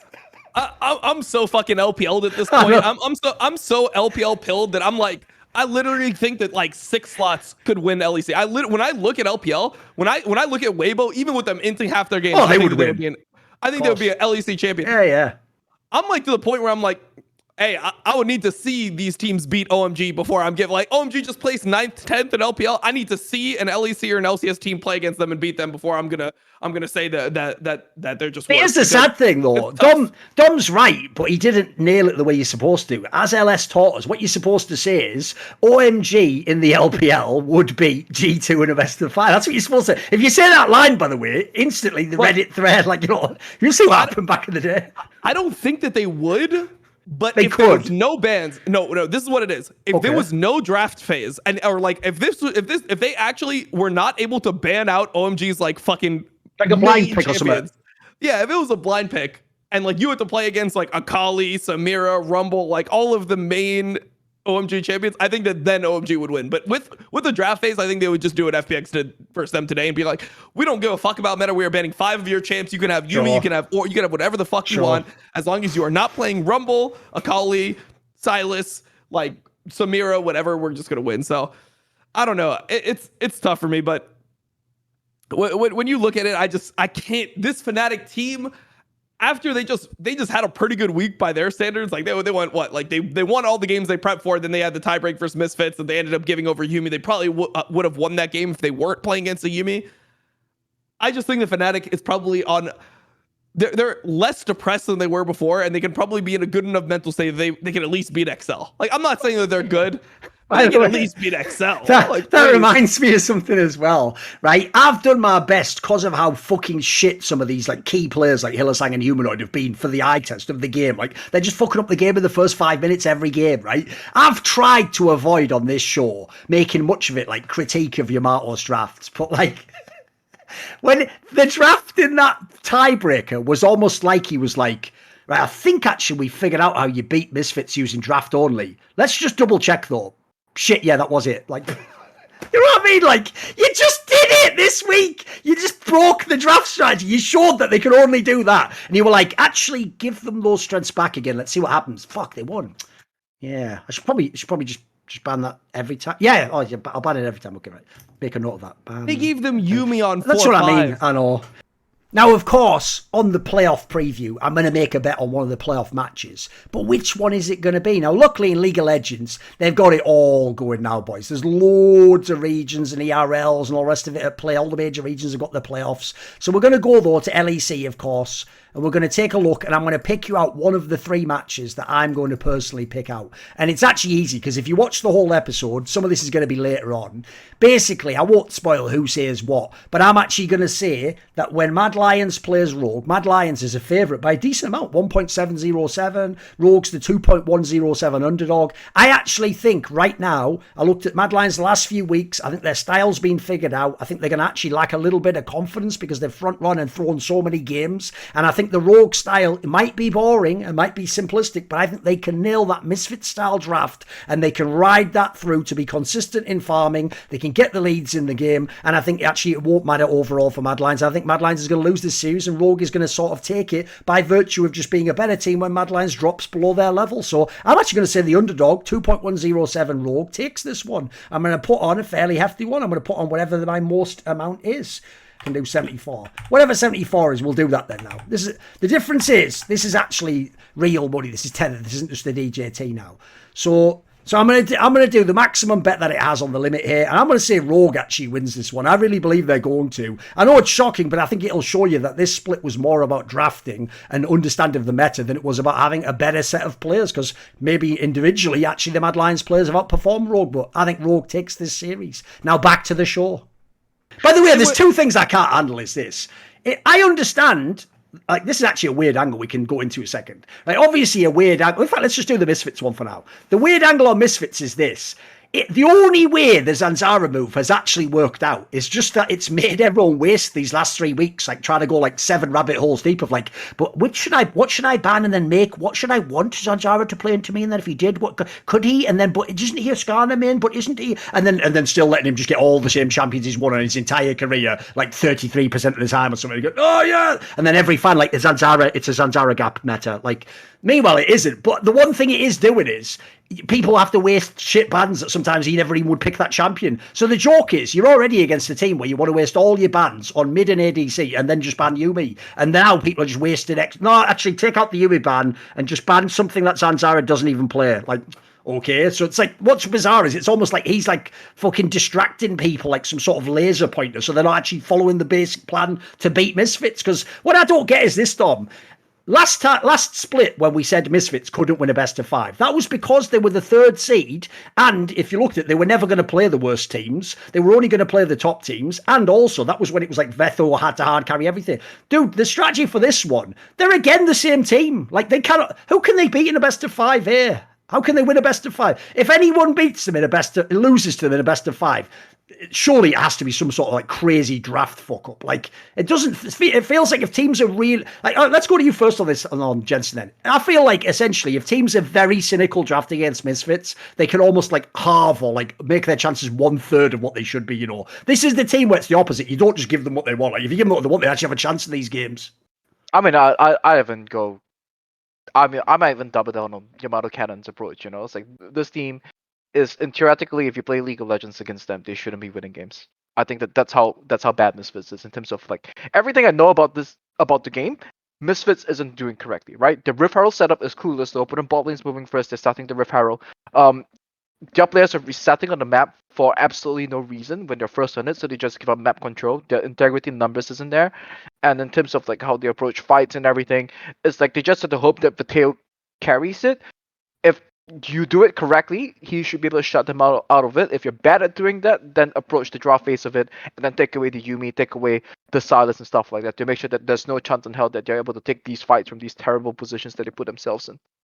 How fucked up is it that no one even ever says the name of the Misfits support? Everyone just says Yuumi. We act like he isn't. We act like the champion just spawns. Right? Yeah, that's the joke though. Like, the joke is technically what he has played has won them a whole bunch of games this split, but there's not a single person has him as a top support. No one ever says his name. Like, it's why, you know, Yuumi the champion is just so busted. But especially on this team, because the joke is it just goes on to like 2 super carries, Neon or fucking Vethio. It just makes them more powered. Yeah, I think that they're actually just like, look, we hyped them up last week. That was because they actually overachieved. Now that they've overachieved, they're going back down. Like, they're just gonna lose 2 best of 5s again. It just is what it is. The problem is they need like 2 champions, and there's 3 fucking bans. You need Orin and you need Yuumi on this team to make it work. Well, people have now realized, they're like, okay, instead of trying to ban out Zanzor, like even on Zanzor's best picks, he's not even that good. Like if he plays Trundle, it's not like, oh shit, it's like this Trundle. You'd rather have like any of the good junglers in the league play Trundle. I'd rather see a Yanko's Trundle. I'd rather see Marcoon's Trundle. And by the way, when he played that Vi game, fuck it, I feel like I need to quarantine for a week after watching that. Like, what the fuck was that? That was offensive, mate. Like, I mean, imagine watching that Vi game and then going and watching like the inspired Vi game and being like, it's just the same champion. Like, what are you doing? So I'm gonna play devil's advocate here for a little bit, right? So there's two ways people can conceptualize how this Misfits team wins games, right? One is they draft their very cynical skilling style, and the second is that they win through mid jungle 2v2. And taking away the Trundle and Zinzara's champions which actually pair well with Viteo's Zoe and stuff like that, is one way to kind of attack them and draft as well. So it's not to say that these people are stealing paychecks when they just decide to ban Zinzara's pool, because this one way you can conceptualize it. And then if you can say that, okay, they can't control mid jungle, then we should have agency in the game. We should, in theory, be able to close out against them as well. Yeah, I mean, I don't know. It just, you look at talk, I'll be back in 1 second. I've got to quickly do something. Yeah, I mean, I just look at his picks, and I think that teams have had the wrong approach the entire time. And you have 3 bans. If I was playing against Misfits, I would think about these 3 champions. I would think about Sylas. I don't need to ban it, but I would consider it. Like, I better have a good fucking strategy. Or I would leave up Ornn in a case where Trundle is up. Like, let's say I'm red side, or let's say I'm red side. Like, if you can leave up Ornn and then you could get a Trundle on your team, I think that that's also playable because they tend to pick Poppy super early. So for me, I don't see what makes Misfits dangerous in a best of 5. Like, Neon, I think, is good. He's solid, but I don't think Mersa's reliable enough where you're going to be able to get consistent advantages. It just seems like it should be the easiest team in the world to prep for. They should be so easy to prep for the opposing coach. Ban Ornn. You can just, like Thorin said, the most cynical draft possible. Ornn, Yuumi, Sylas. Boom. 1, 2, 3, ban it. You guys can have all the fucking other OPs you want. Oh, you want a Zeri? Good luck. Good luck playing a fucking Zeri. You can have a Sivir, you can have whatever. Oh, you want Trundle? Sure, take it. Play Wukong, we'll play Skarner, Vi, whatever the fuck you need into it. Oh, you want Poppy? We'll play the Trundle. Literally just let them have like whatever jungler. Zanzor's not going to carry the game. Just make sure that they can't AFK and win the game, because they can't do anything else besides for AFKing and win the game. By the way, even though, like, obviously it's what every pleb said for years, like, delete the champion, ban Cherry Yuumi, like, this is the team, I'm not joking, I would ban Yuumi every game against them, no matter what they're going to pick, because here's the why. Like I said, it's not like because of what Mercer's going to do, it's because you're just giving Vethio a chance to get, like, 1.5 times stronger. It's just fucking mega super carry in the game. Like, the joke is this, mate, like, we should just be grateful fucking Yuumi didn't exist in, like, the proper heyday of, like, Faker and fucking Rocky, and, like, it would have been unbelievable back then. Imagine what they would have done. The joke is you could just recruit anyone as support for SKT. Couldn't you just make Faker better? Like I've never seen one champion affect one team as much, because specifically in this team, Vethio already was having to carry a whole bunch of these games, so it just makes him even better. That's the problem as well. I'll add that in as well. The other factor people aren't going to think about here, Jensen, is this. You saw it in the spring split. The one problem Vethio has is he himself lacks experience. He's a young guy and he's inexperienced. So just like in spring, he had like a one game that was all right, and then he had a couple that were a bit like, he never really got going, or like, he had his pick, but it didn't look that great. I also am waiting for him to show me he's a playoff player, so I can't just take that for granted, like all the BO1s he's done so far. Like, spoiler, I even think he's a legit MVP candidate this split again. Like, I think if you look at the games they won, how they won, I think you have to put him in the conversation. But the problem is, playoffs is a different beast, and I'm still waiting to kind of see that guy arrive in playoffs. So the problem is that they're already playing the team I think a lot of people on paper thinks number 1 anyway, G2. And then also think about this angle, Jensen. The most boring but accurate way you win in the LEC is through jungle mid. And then we just look on the other side of the ring, as it were. Oh, just the greatest ones of all time, individually and together, and they're both amazing again. Like, mate, what do you want? Like, that's the other thing. If we want to talk about Misfits winning a best of 5, it has to be something in the lower bracket, guys. They're not winning this best of 5. Come on. This one, they're tailor-made to get wrecked on. I feel like Dylan Falco will get the draft right. Caps and Jankos will get their champions. Jankos will just fucking destroy Zanzara in a best of 5. Come on. And then I just don't think that, like, there's no way you can even get to the win conditions, I think. I'm not even hating in that I say that.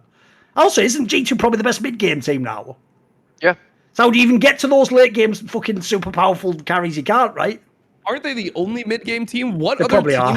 What other team has like an almost like just basic level functioning mid game outside of no G2 one does, right because the joke is, I actually even think that's what fucked Mad Lions in the end. It's like they had to be so far ahead once they got to that point that they sort of like couldn't throw. Like the opponent wasn't strong enough to catch it. Like I agree. By the end, mate, that's why, as sad as it is, those basic factors, which is a lot of people would say is why G2 won the spring split, they're just coming into play again. All of a sudden, all you need is Jankos and Caps to be amazing, and you can do a fucking lot. You can do a lot in this league.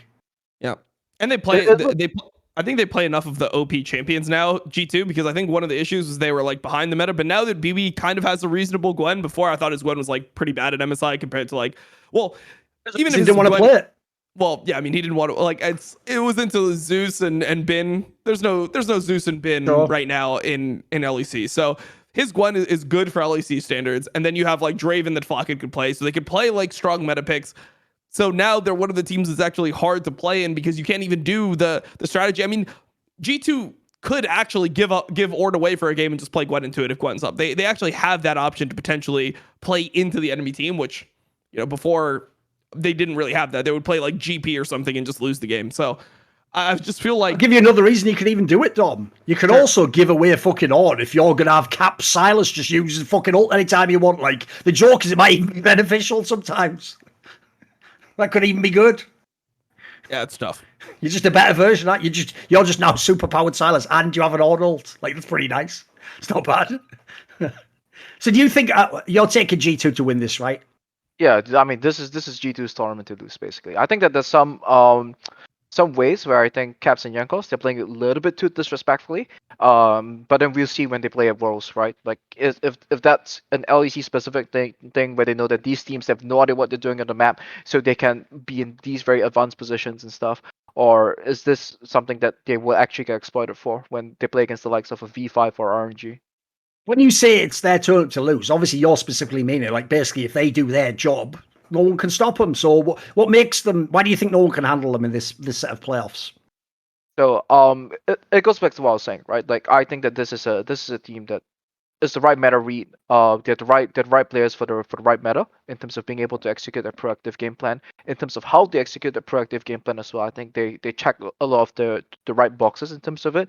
I think there's some stylistic differences in terms of how they do it, as compared to some of the top LPL teams where they have two on the side lane, which is what the G2 identity has always been, right? Caps and Jankos, or Caps and Jankos and Perks, or Jankos and Caps, where they have this two-man unit being able to enforce the side lane. But unlike the farming teams, they're doing it to protect the waves, which is a very key element that's different. Where they're advancing the side waves in, and you see them, the opponents always spin on both side lanes when they play against G2. It always comes to the point, and then that's where G2 will really start to take their leads. And sorry, I got lost a little bit in my train of thought. What was the original question? Like, what makes G2 why is G2 unstoppable? Why is no one else going to stop them? So if I look at it, they check out the factors, right? Meta's right for them. These guys are definitely clutch. We've seen them time after time. Mid game they play well. I don't think they have problems in terms of coordinating the early game in terms of moving mid jungle support around the map. Like they are the best mid jungle in the West right now. Obviously, don't let anyone who works for LOL Esports hear you saying that, but you know. Because otherwise, then he'll suddenly have to scramble and name as many Chinese people as he can within 5 seconds. So, straight fire reference, if you know what I'm talking about. Right, Tom, you obviously have G2 win this series. I mean, you basically said Misfits can't beat anyone, right? 3-0. Yep. I think it's just a hard 3-0. I think Misfits maybe wins one game the entire tournament. They maybe you also share the sentiment that G2 was essentially like the favorite for the tournament. Yeah. I mean, I think the Mad Lions maybe can band-aid some of their issues, but I think G2 just has they're starting to come across the meta that they're going to use to win the tournament, right? Like, and I think that's the difference between them and other teams, where it's like it doesn't look like any other team has it figured out. Where when you look at G2, they're like, okay, we know what we want to play. We'll play Draven. We can play either tank top. They're playing some Sejuani. They're playing some Gwen. Like, they have things in their arsenal. They still can play Yone if they have good matchups. So they have like good read on the meta. Like this, they have a good read and also like a good capability to play the strong meta champions. But then they also have the situational counter picks that they have in their arsenal. They're willing to pull out to exploit enemy teams that go too far in one direction on the draft. So I just think overall they just have everything that you want right now. I mean, Flocky can play Sivir, he can also play Draven. Good. Like, I'm happy with everything that I see. I think that they're favorites again. It just so happens, we just have to see if there happens to be a team that can, get it together, or if Mad Lions could get back on their early game kick, because it felt like Mad Lions this week. I mean, they didn't look good. They looked lucky to beat Astralis and BTS, to be honest. So, yeah, I think it's rough. So yeah, we should probably talk about that next, right? Mad Lions versus Rogue. Yeah, the key thing to say is, one thing I will remind people of, because I always forget this myself, is I feel like people are still too used to the old days where like LEC playoffs was like just the weekend. It was like Friday, Saturday, Sunday or whatever. It was like quarters in the semis in the final. Because what people forget is, like, especially in NA, but I think even the EU when we look at it, because it's spaced out over this many weeks, and these are best of 5 series, and now there's the upper and lower bracket, you actually get, like, it's almost like a mini season in itself. So, like, you can obviously, like, as you saw from G2 in the spring, it doesn't matter how you look in the first match. You can absolutely level up and learn things and improve and figure out the meta, and plenty can happen before the final. So, like, even though we're saying now, like, whatever, G2 wins, like, obviously plenty could happen before then. But if we swap over now, then yes, here's what's perfect. Is this matchup right now, Jensen, just shows how perspective is so powerful in this game.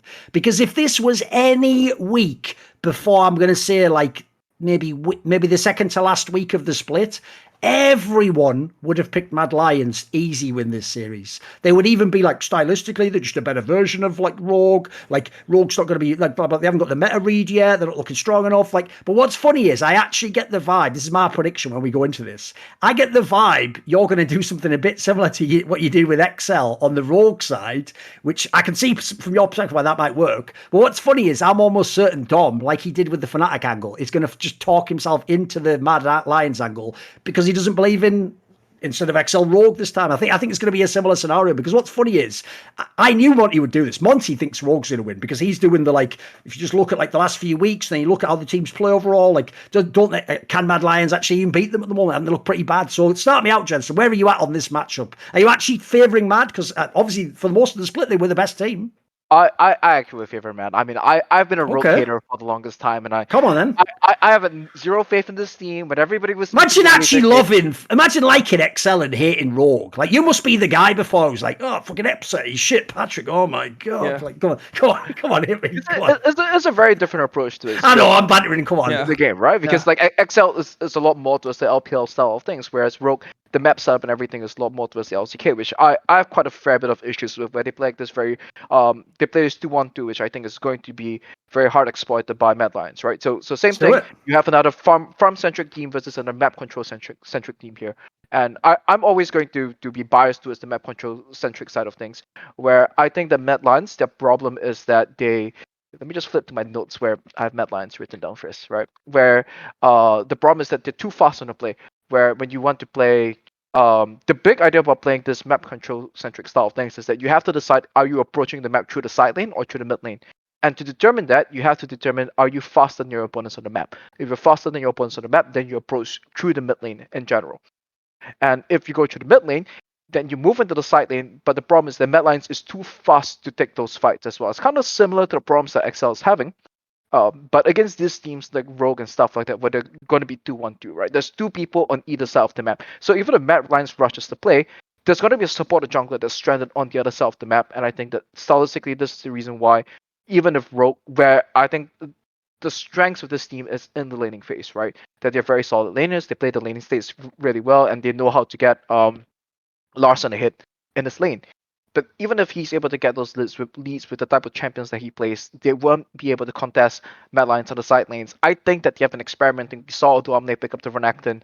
Was in the last game that they played. I don't recall who it was against, but they've definitely been trying to block some of these weaknesses. But I think because of the way the Mad Lions plays, the way the Rogue plays, it's going to look like when G2 plays against the Korean teams in the previous World Championships, right? Where the map control centric team is just going to go down there. There's a guy, he pops into the side lane. This guy's anything, we just go kill him. Okay. What do you think, Dom? Well, I don't know. I mean, I'm a Rogue hater, but I'm also a Mad Lions hater of anything past the early game. Like, I like some aspects of Mad Lions, but I feel like they've been figured out in a way. And my biggest issue with them is just Armut. Like, his form has looked terrible. I think the Renekton is going to be a highly contested pick in the series just because of the fact that both of them can play it. It's one of the only things that I think would fit Armut. The Gwen, I mean, it's just a fine Gwen. Armin just has a fine Gwen, and then his counter picks to Gwen are just abysmal. I mean, we saw the Jax counter pick into BB's Gwen this week, and it was just like, I mean, it looked like he was first time in the match. Like, he had no idea when he actually wins and when he doesn't. So obviously there's always the Ardmood thing that we talk about where he could get into form. He's played well in previous playoffs. He's played well in MSI, played well at Worlds last year. I just think that in general, this team has a problem with Rogue, because Rogue doesn't give up a lot of like easy plays. And I feel like Mad recently has been struggling to figure out which plays they want to go for. It feels like they're like trying to be active on the map again, but I don't see like the jungle and support actually grouping with intention. It's like, can we do anything? Can we do anything? Oh, maybe we look at this guy. Oh, can we look at this guy? And it just, nothing ends up materializing on the map. So I actually think Rogue will win this series. I think it's going to be close though. I think I'll go Rogue 3-1 on this one. I think the Rogue will actually just beat Mad, because Mad just they're not sure of how they want to play the game. They kind of remind me of Excel a little bit, where they had a strong idea on 8-13, and as soon as 8-14 hit, it completely warped their ability to just run the game, like run it clean, like 30 minutes of game time, where they just snowball objective into objective into objective. I mean, I think it's a pretty worrying sight when in the last week Mad is losing to, they should be losing to Astralis and BDS. They're losing significant portions of the game to those teams. Yes. Oh no. What's mad is I can't believe we're both actually taking Rogue on this one, because I was going to take Rogue, but the reason why is this.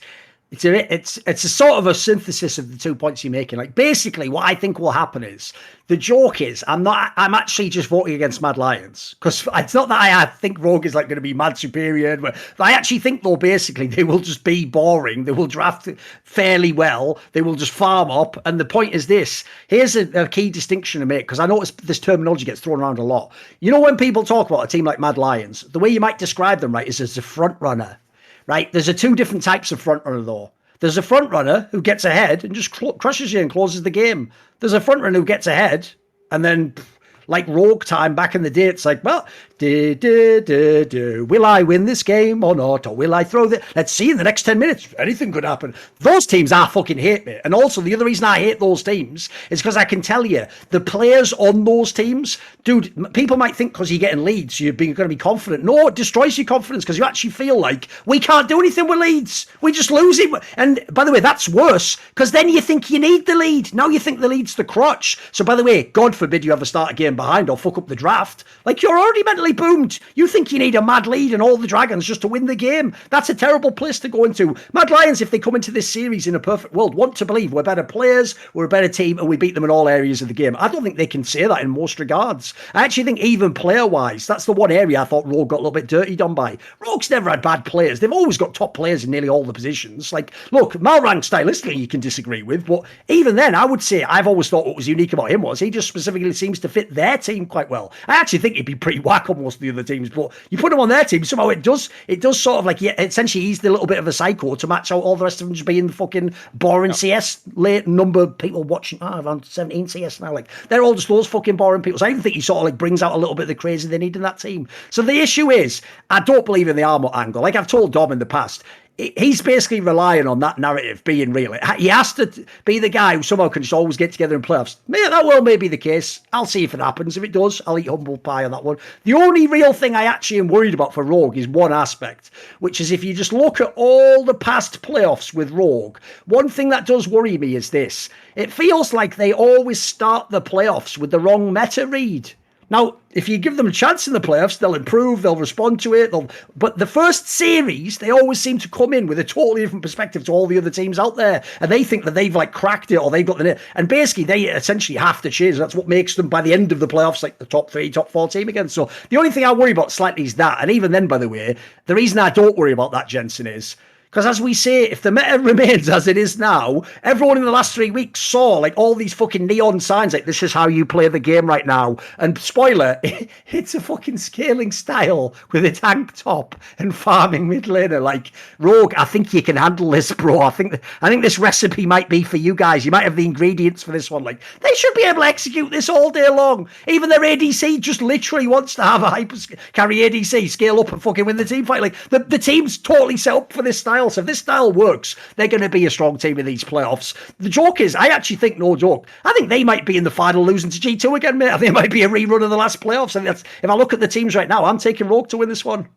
Yeah, I mean, I think the other thing is that it's upper bracket Rogue. You know, like they're just a different team. Where it's like it's the first round. Like if we lose, it's not that bad. It's just whenever shit hits the fan, that's when they're like, oh my god, if we lose, we're out. Wait, what? Like, and then also, I mean, I think Larson is just a little scary because every time I hear this guy like talk about himself as a player, it seems like he has like an identity crisis where he's like, but like everyone just calls me the mage guy, but I'm not the mage guy. I want to show them that I'm just as good as Caps on like those other picks, but.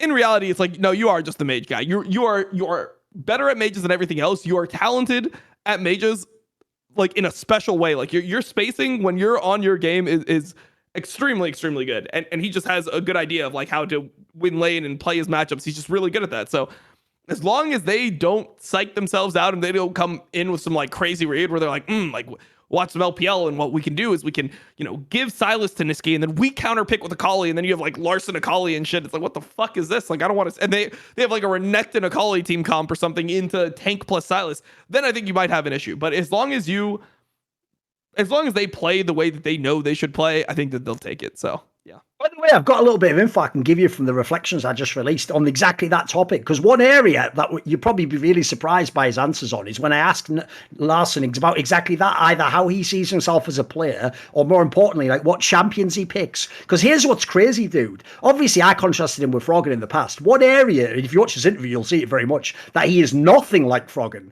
is Froggen absolutely is not a meta slave in any context. Like, as people might know, when Karthus is just a jungler, if Froggen thinks it's a mid laner, it's a mid laner for Froggen, and he will play it in whatever matchups he thinks it wins in, whether or not it does in LPL. Or it might not even be being played mid lane. Like I say, if he thinks it works, so he'll play it. Larson basically, if you watch this interview, says the reason why he's never played Karthus and Vel'Koz and barely ever plays the basically, no joke, he seems to only care about broken champions. And his coach, he basically just says his coach emphasizes having the most OP mid lane picks, and that's what they build their whole strategy around. So basically what that means is, like, that's why I think you saw them force all these Taliyah games. Like, dude, this Taliyah wasn't fucking good. It was like average at best. But you can see they thought like, wow, it's amazing in the meta, all these perks is looking amazing. They just forced it in the meta. So I think actually the 2 points tied together. One, I can see how they get the wrong draft read. They just think these things are strong, but maybe not tailored to our team. And then two, as a player, like, Larson does seem like a fucking meta slave, mate. Like, he even tried to argue with me. I thought this was like a mildly disingenuous take. He tried to argue that when I pointed out that he played a million games on those mages, he was like, yeah, but if you go to Gamepedia, every single EU mid laner has played a million games of those. It's like, that's such a fucking slimy way to do it, though, because here's why. He's right, because there's been a million Azir Corki metas, so of course even Caps has played a million games. But the difference is this: once you get past those first 5 or 6 mages, everyone else, like the Perks, Caps, and all those guys, are going to have like 15 games of like Silas, 12 games of Akali, like 10 games of Zed. You're going to have like 1 game of that, like fucking Zed, 1 game of 13 games of Akali. Like, the Akali's the only fucking one that goes against the counter, basically. Or when he had Lucian, I guess he had that at one point in time. So yeah, he is a weird guy in that sense. 'Cause I know what you mean, Dom. There's a type of player in games that are really good at what they do. And so, because everyone else flames them, by the way, for the things they don't do, you go, well, you know what? You are really good at this thing you do. And the joke is, they turn it on you like you're the one flaming them. Like, well, I'm also good at other things as well. And you're like, well, fucking hell, I'm trying to be the only one who gives you some credit. Like, bloody hell. Like, and they're always like, what do you mean? I could just be Zed and roam all up. Like, oh, God. All right, power of evil. Yeah, sure you could. You know what I mean? Like, just fucking take the compliment. You rat. Show me in the server if you want to prove me wrong. Yeah, I mean, it's just... I actually think... Come on. That's the reason why they're gonna lose, right? Because so far his 3 most played, as I believe, is Azir, Taliyah, and Ari, right? Then maybe Salah somewhere in that. And if they can, and this is the reason why I think Rogue is gonna have difficulty in the set, because on blue side I think Druff is gonna be difficult for them. If Mad Lions knows that this is Rogue's approach to the game, and this is a team that, as long as we make sure that we have stable lanes against them, they don't get a hit against us, Mad Lions should be able to run them around the map in the mid game, right? As much as we have our issues against with how Mad Lions plays the game, those issues will be apparent against Excel, will be apparent against G2, but against the likes of Rogue, I think that this is the perfect one where, even with their inefficiencies, with the mistakes that they're making right now, I don't think Rogue has the right tools, have the right approach to the map for them to really be able to punish the mistakes that Mad Lions are making, right? There's only one aspect of it where I think Mad Lions is a little bit weak on, in terms of the objective setup, and then we can talk about how clutch players on both sides are. But You said really you thought the problem was if they go on blue side. yeah, on blue side, right? Because if you blind pick a Okay. Zero, and if Mad Lions really wants to be cynical about it, right? They can do a Zareth, they can do something that outranges the Azir, or make sure that they have the superior skilling in some form or another. Even pull out a Castle or something in the set itself, where now that you have time to prepare for an opponent, you're not just going in and then you're saying that I have 3 days of practice, 4 days of practice, and then you have to run with that much shallower pool in the best of 1 settings. So I think that Rogue is a team that they definitely can prepare for. It's not like there's 1,001 scaling mages that you can blind pick at this point of time. Mad Lions could even just ban the Azir or use red side to counter pick bot lane to make sure that even if they give the Azir, their bot lane is something that can afford the support move into the mid lane to then play a lot of the matchups that makes Azir's life a lot more difficult. So I actually think that with the way the meta is set up right now, yes, what you say is true. If they know that that's their identity and then they say that Azir is the pick, and then even if Azir is banned or Azir is not available, we're going to be blind picking Victor and Orianna and stuff like that, then that can exploit Mad Lions' weakness, where if you see the game against Astralis, the problem is that they're not setting up the objectives properly. They're late to the objectives, but I would say, though, that I'm glad I got to see that, because it shows me that Niski, this guy, he knows how to team fight, right? And Unforgiven, he knows how to team fight as well, even though was it on Silver or was it Zeri? He just runs it and then Which dumps game? in a whole bunch of damage. Against Astralis. I remember those, so I looked It at was it. This was Sivir. impressive. It was Yeah, Silver, right? Astralis. Yep. So that's the reason why, if I really were to go down to the details of the draft, then that's where I think that the argument for the Rogue can just pick this boring scaling composition, and I would even think that Mad Lions, they can have answers to that, or they can even force Rogue to not be on those scaling compositions with the way the draft is, or you might even see Larson just start to pick the Talia and Ari and go back to those, because that's what they think is OP, and that's what they think will help them win the series by the logic that we have established so far. Yeah. No, I think there's something to that. Sure. Yeah, I mean, just to answer your point, Thorin, it's like I'm just looking at what Larson played last summer, because last summer there was a lot of like viable mid laners.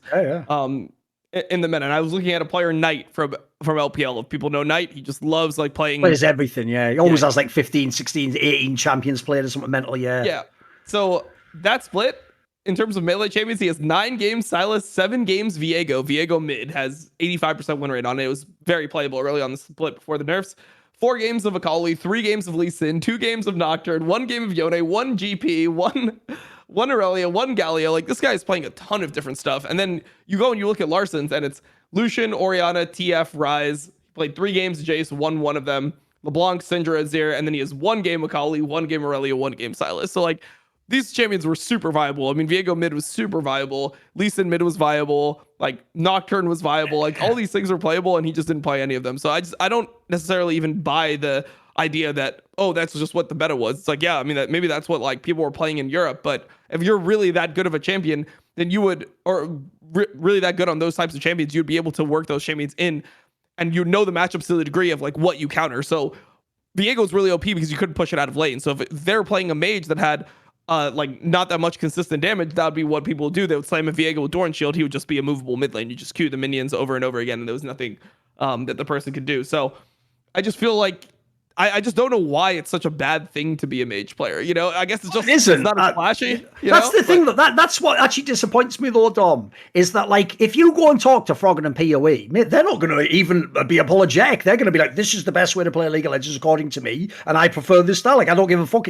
You go and play your fucking Akali. I don't care, mate. The difference is like Narcis's trying to have his cake and eat it, isn't he? Because the other thing he sort of says, which by the way does betray kind of actually what Jensen was saying about the style of play of the team and the way they seem, the lens they seem to view League of Legends through, is the vibe you'll also get when I ask him about all these champions is, unless he thinks a champion just wins lane in most matchups, he's not even thinking about it. So essentially, like you say, Jensen, the aim is for him is he sees mid lane as I always win mid lane with CS at least. That's like how they're conceiving the game. So the difference is in the scenarios I was talking about with the Froggen, he's not thinking he's always going to win lane. He's just thinking like, imagine if this champion gets super powerful in a team fight, like I just carry the whole game, right? In fact, all I need is my items. I might not even need to be ahead in CS. He can have his CS, I can have my CS. I get my 3 items. I'm going to do mad damage on Karthus or whatever, you know. Like in this case, it sounds like Larson. It sounds like Rogue as a team. They just conceive mid lane supposed to be like Orianna and just be up in CS or something, you know.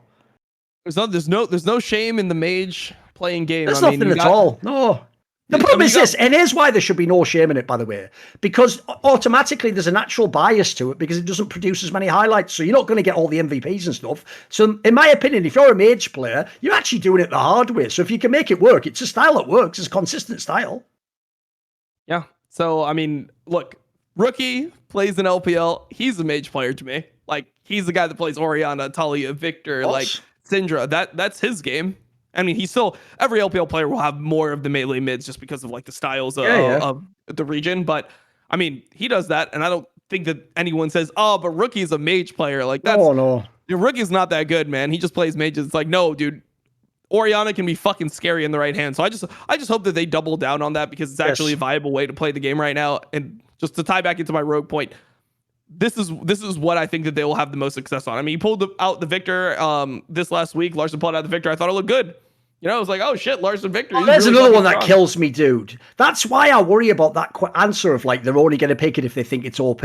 Because it's like, mate, if you've ever seen Larson play Victor, dude, he should just be on that champion all the time it's available. Like, that's what clearly, just like Froggen, it just suits his whole mentality for how he wants to play the game. Like, it's amazing for that guy. So, again, why they don't pick it, I don't know. That makes me wonder if, you know, because famously the story about Rogue, it's true, is they're supposedly one of the teams that do actually, like, try to practice discipline to play properly in the scrims the way he's supposed to. And all that. Like, the problem with that approach is, like, you got to still experiment a little bit. Can't just be the basic bitch who always picks the same 3 champions. Come on. Yep. Is there anything else on this topic, Jensen? Should we move over? I mean, I just want to say that probably ties into why Rogues always characterized as this team that's as chokers. I wouldn't say that they're chokers, but rather they can't be clutch, right? Yes. And that's kind of like a difference between them because Rogue is a team that what you see is what you get, right? They're going to play the style throughout. They're going to play the same way in playoffs. Whereas in playoffs, other teams are going to level up their game and stuff like that. Rogue just stays the same. Yes. The problem I have with them as a team basically is this. Like I kind of said about how I think they'll win this series.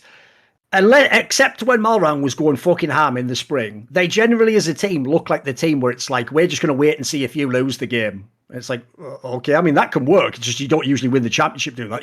You might get deep, and then what happens is you're going to get a team like G2 who's going to be super decisive, and they're just going to take that game. But the difference is when you sort of go after you, sir, they're going to go thank you and just stand on your neck. You're just hoping that it's Fnatic and they slip. Basically, that's kind of your hope if you're the Rogues of the world. So.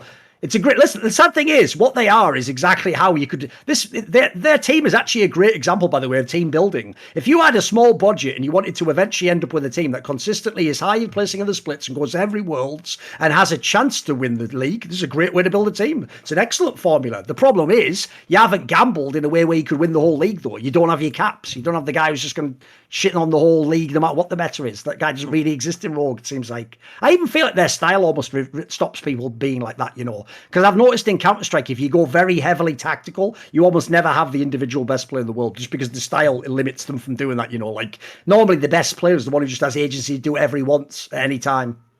I actually think it's kind of the other way, is that you only can do this if you're a high-budget team. But the thing is that it guarantees you that you will make the finals, right? Like 100 Thieves does it, they make the finals. Gen.G, they did it. I can't speak about Gen.G now because there's a lot of... Oh no, the old one was quite a famous style, right? Sure. And the idea about this is that you need exceptional players. Because by the way, BDD's win definitely in that Larson category. He's just a fucking mage and he needs to accept it. But he's good at it. Yeah. So you need players who, by the individual caliber, are going to win you the lane, and that's what you're paying premium dollar for. And if you don't have those type of players, then you end up with a very mediocre team where you're just going to get perfect gamed across the board, and it's like you're just wondering, it's like, whoa, why isn't this team doing anything, right? Because you're not winning lane, you're not able to buy the tough agency or like stuff up aggression from the opponents in the way that a player like Chovy or Larson or the likes of Someday will be able to do, right? And these are the teams that they have these big budgets. They assemble teams this way. They might not win, but they're going to make the finals, right? As they have consistently done. And then when they go to Worlds, it's a whole different story. There's another thing. If anyone's like, I hate mage players, they're all bitches who are scared to go on a real carry champion. The career of Chovy says otherwise, but you know. Like what he showed, the joke is when you see Chovy play, that's the reason why I fucking love players like Froggen. Obviously, he can't do it in the modern day, but like if you were the most skilled player and you played like that, that's just the perfect way to play mid-lane League of Legends in theory. Because the point is, in his team, like you're just doing everything exactly right. You have to have the right team around you, but fucking hell, it looks amazing when you do. Like the joke is, he probably is the best player in the whole world. If you look at the role he plays relative to the style, relative to how consistent it is, like no one can do that every game like that guy can. It's amazing. What about this then? We've talked about the playoff teams and we've generally set like who's going to win and all the rest of it, jazz. One angle I thought we should do is this. Because they were supposed to be in the playoffs a million times over, let's talk a little bit about Vitality to close out. Because one thing I want to start out with is this, right? As Dom said, it's so easy to just donk on us because, spoiler, they were doing it the whole split, Jensen. Like, I was literally watching weeks where fucking Perks would have like 2 banger games at mid lane, but they maybe lose one of them. And then I would come and read the comments. And the comments would make it sound like Perks finished like 0-15-0 or something, you know, like it was almost as bad as the Cloud9 days when it was like the accountability thread and all that. Like, it's all that shit again. So the sad thing is, because of the way recency bias works, well, now people are going to think they're justified, like Dom said, because, spoiler, he did play really badly in the last week. The last week was the imaginary shit you all pretended he did for the rest of the split. The last week he did in a bunch of the games. He did look like shit on certain champions he'd been really good on. He did even make some of the players that cost them the games and cost them the playoff spot. Like that I'm with. The problem I have is this. There's the Perks who did that in the last week, and then there's the guy who, for the rest of the split, was a real MVP candidate and was actually sometimes like the only thing keeping this team slightly above water, so they didn't just drown completely. Like, I would say this, without how Perks played through the rest of the split, they wouldn't even have had a chance to do this turnaround with Haru and come and potentially be in the playoffs. They would have just been down with the fucking SKs and the Astralis of the world at the end of the split. So where's your take on what about Perks and Vitality generally here, Jensen? Give us your thoughts. I think that this is a team that they definitely had very clear identity issues, right? That's probably the reason why they. I mean, this is just pure speculation from my point of view. When you make a change to the jungle position, and you bring on 2 junglers, both of which probably don't have English as their first language. I think that's where the red flags is going to be raised in terms of like, is this team in trouble? And I don't really think they really resolved that. Like, all the way to the end, I felt that they never really got on the same page. Perks wants to play the game a particular way. The rest of the team doesn't really understand that. And that's where I think the challenges of the team came together as a whole, right? Where you just see Perks just ending on the side lane. It's the same thing that we're talking about Humanoid. It looks like it's trolling, but to me, I think he's doing the right thing. It's just that the rest of the team doesn't know how to set up for that accordingly. Like I said, Haru half the time in those games that I saw, he's just AFK in the mid lane. He's watching Karzi pick up farm, right? Where if this was on G2, Perks would be there, he'd be doing the same exact things. It's the same Perks, right? It's not that he has to improve. It's just that Jankos would be there for him, the same way that Jankos is there for Caps. Well, I mean, I think that I kind of give Haru the pass because if you played with Karzi for this entire split, you'd want to be there on every single wave too, because you never know when this guy is going to fucking run it down. I mean, I think that the biggest issue for me with Vitality was that you never had a period where everyone was playing well at the same time. Besides for like maybe like 1 week there where it was like, okay, now you're seeing like players in form. I think like Haru was terrible at the beginning of the split and Perks was playing really well and Alfari was actually playing pretty well. And then like in the last week, Perks was playing terrible. And then, you know, finally Haru and Lubrov got it together in the last couple weeks. Karzi, I think, was just generally pretty bad the entire season. Like, I never thought that Karzi was even close to what I expected out of him. And he became a real liability. I mean, towards the end of it, you know, you have all these aggressive meta picks that are coming in, Draven, Kalista, all these types of champions, and he can't play any of them, right? Like, he's the guy where it's like, just draft Sivir and leave him bot lane and try not to play towards him. He'll just try to do his own thing, be useful, play Senna, whatever. And yeah, I just think that's just not a great recipe for success in this meta. I think in some metas you can get away with that. In this meta, it's terrible. So I don't know. It's a tough team to watch. But yeah, I mean, I think that this was like what all Perks haters have been waiting for like, you know, years, 7 years or whatever. Yeah. Exactly. Yeah. They're just like, oh, he's actually shit. Like, he was shit the whole time. You remember the games he played good? Like, he was just tricking you into thinking that he wasn't shit. It was like, I don't know. So I mean, that guy is just, yeah, he's upset, right? Whoever didn't make it out of upset or him, whichever one didn't make it was just gonna get shit on by the community. And yeah, this is time for Perks to get shit on for playing poorly. Do you ever get word on why Bo never played? No, just there was never work any info, visa. right? Yeah, work There's visa. never any info. Oh, okay. No, there was. It was work visa. He didn't have his work visa, so he couldn't play. Because I thought that if Bo started to play for them, like from what we saw of Bo in the LPL, this is the perfect jungler to enable what Perks wants to do. Yeah. Of course. Well, he's the perfect jungler for anyone because he just like 1v9s the whole game. I mean, like, it's so funny because we watched FPX, like, it went from being like, okay, this is like a do and be nuggery team, to then you put Bo in the mix. It's like, okay, everyone just follow Bo, just do whatever the fuck Bo is doing. He just like led the whole team. It just became his team, which was such an absurd thing for me as a viewer. It's like, what? The rookie jungler comes in. He's actually like your second tier sub because Beichuan was above him. So it was like, Qian had health issues. He got subbed. Beichuan comes in. It's just whatever. And then suddenly, you know, Bo comes in and suddenly it's a Bo team. Everyone just do what Bo's doing. He's like he's the GOAT all of a sudden. So just really interesting to see that guy play. And it's really a shame that, you know, because they didn't end up making playoffs, there's no time to potentially get a work visa or see him at Worlds or any of that. It's just like, yeah, just another year wasted because of this match fixing. Another problem I have is, and this is fucking certainly convenient, is when Lavrov had the good games, the main champion was Renata, but you also had like some alright players on fucking Rakan as well. You never saw either of those champions in the last week. What the? And I've looked at the pick ban, Dom. It's not like everyone's banning Renata against them. Sometimes these games, it's not. Yeah, they played it in the tiebreaker, but that was it. Like, aside from that, they never picking it. Like, dude, that was the champion he actually had down finally. He was actually looking good on that. I think the problem is that Renata, you really want to pair it with like an aggressive AD carry most of the time. So you want to be playing it with like Aphelios or you want to be playing with Kalista. And like, I just don't think that they can execute that with Carzzy as the AD carry most of the time. I mean, his Aphelios is fine, but I wouldn't want Carzzy Aphelios. You know, I think it's more like get Carzzy on something that he's not going to int the whole game on so we can ignore him and then like play towards other people, which just isn't the identity of, just not the identity of what a Renata like wants to play with. You know, by the way, the point you were making earlier, Jensen, about a side laning, that's also basically, if people don't know, despite the fact it's been discussed so many times, especially obviously in Europe, as a concept of why don't more teams do it, or can we do it in this meta? And famously in LCS, the question is, why doesn't anyone ever do it?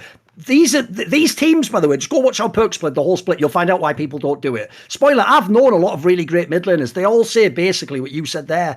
The problem with that approach, mate, is it relies on the other people in the group who aren't with you in the side lane to listen to what you're saying and properly play correctly. And spoiler, if you don't know, one of the worst things about esports games is that all the pros are like 20-year-old kids who are playing a game. And I specifically said that there. I didn't say they're working a job in it. They play a video game, and there's an element of play where you're having fun even in pro games. So the problem with pros, I've always thought this is why LCS is the stupid NA-RAM region. It's because they don't really go in thinking that's how they're going to play. They just can't resist the temptation. When you're in that moment, you've trained yourself from a million stupid mindless solo queue games. Well, he's within range, I'm going to hit, like, and then a fight just starts. Like, so the problem is these guys, it's too easy to bait like the 4 into a fight when you're 5v4, and these idiots will do it. The worst thing is because they think they've caught the first guy. They'll accept the fight, and then meanwhile you're on the sideline. No, I can't get. I've got TP. And then it's over. The fight's just over. So basically, what happens is once it happens to you like 4 or 5 times, you just go, fuck it, just farm up and team fight together. Like, there's no point doing this. Like, I'm getting sick. Because the problem, as you're saying, by the way, Jensen, is you'll always look like the idiot when you're the one on the sideline like that. And by the way, the other problem that fans will never understand is this. They will never understand the concept that you can die on the side lane, but the pressure you created was worth it. They'll never get that premise. To them, if you die, you failed. You were supposed to always, like, psychically know to always back off perfectly. They can't understand the premise of, like, a good death, basically, in League. So these are just classic complaints. Yep. Yeah, I actually wondered, like, what happens if, like, any of these LEC teams, like, just put the Bowson for 1 or 2 games and then see what that does for the team, you know? Just unlocks, like, wow, I didn't know you could die there, and, like, we are set up with a Drake now? Oh, well, this is amazing. You can actually die good deaths in this game? Yeah, you can do a lot of good deaths, especially, like, around, like, 3rd Dragon. Like, once you get into, like, the 20-minute zone, I feel like there's this huge timing window where you just go and you push the side lane. You don't need vision like top side to push out the side lane. You push the wave and you die and nothing happens. Like, it's not bad at all to die in that situation. When you start seeing a lot of teams realize, like, now I think that the Drakes are so important, or at least a lot of teams' perceptions is that the Drakes are super important. I think you have like these windows where you can really exploit that, where you can group up at a specific timing. And you can just throw your ultis like around 2 minutes. You go 2 minutes before the Drake. You can group up, throw your ultis, burn a flash, and then show up to the dragon with some type of advantage. And I feel like in the game right now, it's like there's some games where you watch at LEC where it's like they're doing the NARAM. I mean, they always make fun of it. Like, it's always a thing where it's like, like NA is the NARAM region. I'm seeing it all the they time do right loads now in LEC. Yeah. In LEC, where it's just like 5v5 By the way, mid. one thing you just mentioned there that's another classic thing they also do in LEC is, dude, they will do stuff like, we caught someone in our jungle, burn 2 ultimates, kill him, and then the dragon's in like 40 seconds, and you're like, what the fuck? Who is the coach of this team? Like, do you know the concept of the word worth? Because that is not worth. Like, that's you've actually just fucked our whole team there for a kill. It's not, it is an arcade machine, you know, mate. It's a fucking strategical game. Because, you know, like, there's the things, by the way, like, obviously games are different now, they're structured, but, like, there are certain concepts you have to come into the game knowing that, like, this is this is the flowchart how we play. We're not going to do certain things. Some of these, what do you think on this, Jensen? I know being a coach, you must have faced these problems all the time. What do you think on that topic? I mean, this is a classic, you know. The player is going to say, but I got 300 gold, it's worth, you know? And then that's the end of the conversation. You just can't proceed with that. Yes. Because they're just going to keep going back to that. And that instant dopamine hit, they don't understand that this game is about, like, I always tell people, if you watch enough of the LPL, you realize that the goal lead doesn't matter, right? Yes. There's only 2 things that matter, like map control and position on the map.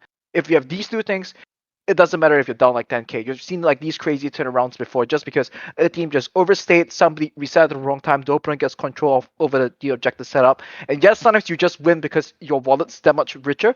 But a lot of times they're just running into these areas where these teams have control and they just lose the fight anyways because one team has spells and the other doesn't.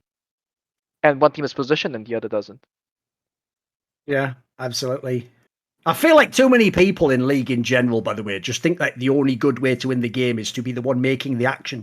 Which, like, look, is a very, very generalized rule. Yeah, there's some of that. But, like, the other thing I always say is this. One of the areas I think people totally misunderstand LS is they really think he only would tell like, they think his coaching is like, right, you're all just going to do this free every single time, no matter. No, but what he does, which I think he does a very good job with, is he has nailed loads of the principles where you can just get a free edge in the game without having to do something hard in the game. So it's from draft, or it's from how you set up a lane, or how you set up the wave, or what timing you do a base. Like, the reason why he emphasizes those guys, it's not that he thinks that's the only part of the game. It's that those are the parts of the game no one else spends their time trying to optimize. What they do instead, like Jensen's talking about, is you have a bunch of players who are mega veterans, and they think, well, I know how to play League of Legends, and they are actually making fundamental errors all the time in these games. They're doing things like, they're no joke, doing some like old school fucking American like settler shit of like, I trade you these beads for a bar of gold.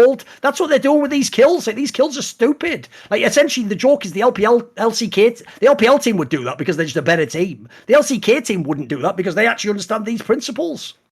I hate it, man. I hate some of the dragon setups in this game. Because, like, which is it, Dom? Do dragons not matter, in which case just to fight and get golden kills? Or if they really matter, fucking structure your game around when the next one's coming up. Yeah, I mean, I think that there's more nuance to it. But one thing that we see is, of course, I'm making that very simplistic, of course. Yeah. I think that this is one of the clashes that we'll end up seeing in Worlds between LPL and LCK, because LCK is way more willing to cross map. Like, and I think that there is an element where LPL teams will be overcommitting resources to the Dragon. Like, if the enemy team's not contesting Dragon, you shouldn't be giving up top turret and your whole fucking jungle and like a Rift Herald or something at 17 minutes or like 18 minutes or something into the game for the third Drake. Like, you don't need to commit that much if it's like your second Drake. But when I watch Gen G specifically, it seems like they are really good at generally understanding how much they can gain on the other side of the map, and they're willing to cross map as efficiently as possible, and they'll get these goldies because of that. So, I mean, I think the Dragons are really fucking OP right now. I think like Mountain Drake, Infernal, like all these ones, like 6% AD and AP for the whole team, scales throughout the game. 9% armor and match resist from Mountain, I think, is absolutely broken. I think Mountain is just insane. But I think there's a drastic difference between how regions perceive what the Drakes actually mean. You know, like, a lot of people are like, oh, you have to contest the Drakes, like the buff is worth enough. And we still are seeing other regions be like, you know what, that's only second Drake, we can fight third, we can fight fourth, whatever. So this is one of the things that needs to be resolved at Worlds. We have all these different mentalities about how the game should be played, and we need to see them in action.